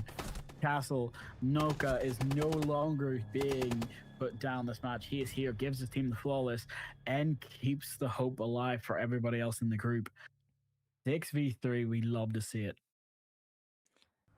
Biod keeping this game competitive, keeping this game alive. And so far, Team Free Grit, let's see what the response is going to look like, because that was definitely not the round that they were hoping for, losing 2 people right off the bat, and after that, just unable to really keep that competition up. Instead, it was just a little bit too desperate for them to play into. So now, coming on in, round number 10 on the cards. Let's see how this will react. There's a lot they can do, but it's about what can they actually get through with this fight.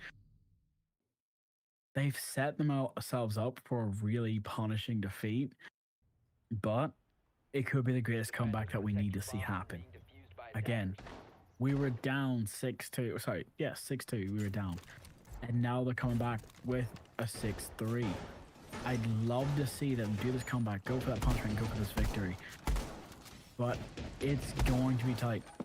And genuinely, Denari can help fix this problem this team has had of off angles or not having enough punishment for people who try to rush or play without intel. And this is one of the things I have seen from Team Free Grit. They haven't been joining as much as they would have liked to be. They haven't been keeping the drones alive or too much intel. A lot of things are set or dying in people's pockets. Let's hope they can use the most of that to their advantage now. Attackers are moving out to locate a bomb and defuse it. Team Free Grit still having to fight for this win, still having to fight to make this their own, and Biod Esports is forcing them to remember that, saying, yep, You're not out of the woods just yet. You're still in the thick of it, and so far, they haven't really, done too much buyout in terms of being able to have crazy plays. But that last round really did showcase something brilliant. Couldn't have agreed more. But as it does come down to it, we've got 2 minutes of what could be the final round or not. 3 rounds for a mistake for the side of Team Secret, but as you can see, they're already pushing up close. One player in electrical shotgun in hand, waiting to see. But we've seen them get away with this sort of tactic before with Thermite. Glaz eating a lot of damage, pushing up into his own smoke base zone for range. Game of gets one, takes out the mute playing close on the door. And as they go for the shots, Glaz finds 2 very quickly. And here comes the fall. Solace gets 1 though to refrag. It's up to Denar as the player closest to site, but he gets shot down by a shotgun. It's all up to Solace to save this round and save the game. It's gonna be tough and tight, especially when you're holding on to Raptors, but they know exactly where you are as they try to go with a turtle peak strat. You play further away, get the long angle, go for the shutdown, gets 2 quick picks. It's coming down to a 1v2. Denari gives out the call, wear out the Solace needs. But a Solace versus a Deimos, shotgun in hand of both these players. Here's the thing. Tom Skill's got the better shotgun in my opinion, and he's got the intel. He can use his gadget to actually make this a fair fight, but he doesn't want to. He takes the round and takes the match. GG. Clutch almost there for it. That will do it. 7-3 puts them in the lead, securing a next round spot, putting them right up in to this next round. Phenomenal work comes through from Freecrit as them and Ryzen will be the 2 teams qualifying out in this group. All I can say is congratulations to the team who've qualified. Multiple teams today have actually done it now, locking out their opponents, which is great. Some teams still do have a chance. So, understandably, don't just leave the server. Don't just quit out. Join the server. Make sure to be there for the next time. Make sure you're there for the next qualifiers and be excited to watch the rest of these plays. Learn ahead from these teams. So, I just want to say my name is Stud Drago. Thank you for being here with me. And Kadar, thank you for coming in as our observer for the final couple of matches. Thank you for Rexy for being our producer and, organizing everything. And thank you for Cherry J for being my casting buddy. Anything you want to say before we close it out? Now let's just head out. Ladies and gentlemen, make sure to stay tuned for some more EON action. We'll see you all next time. Peace out.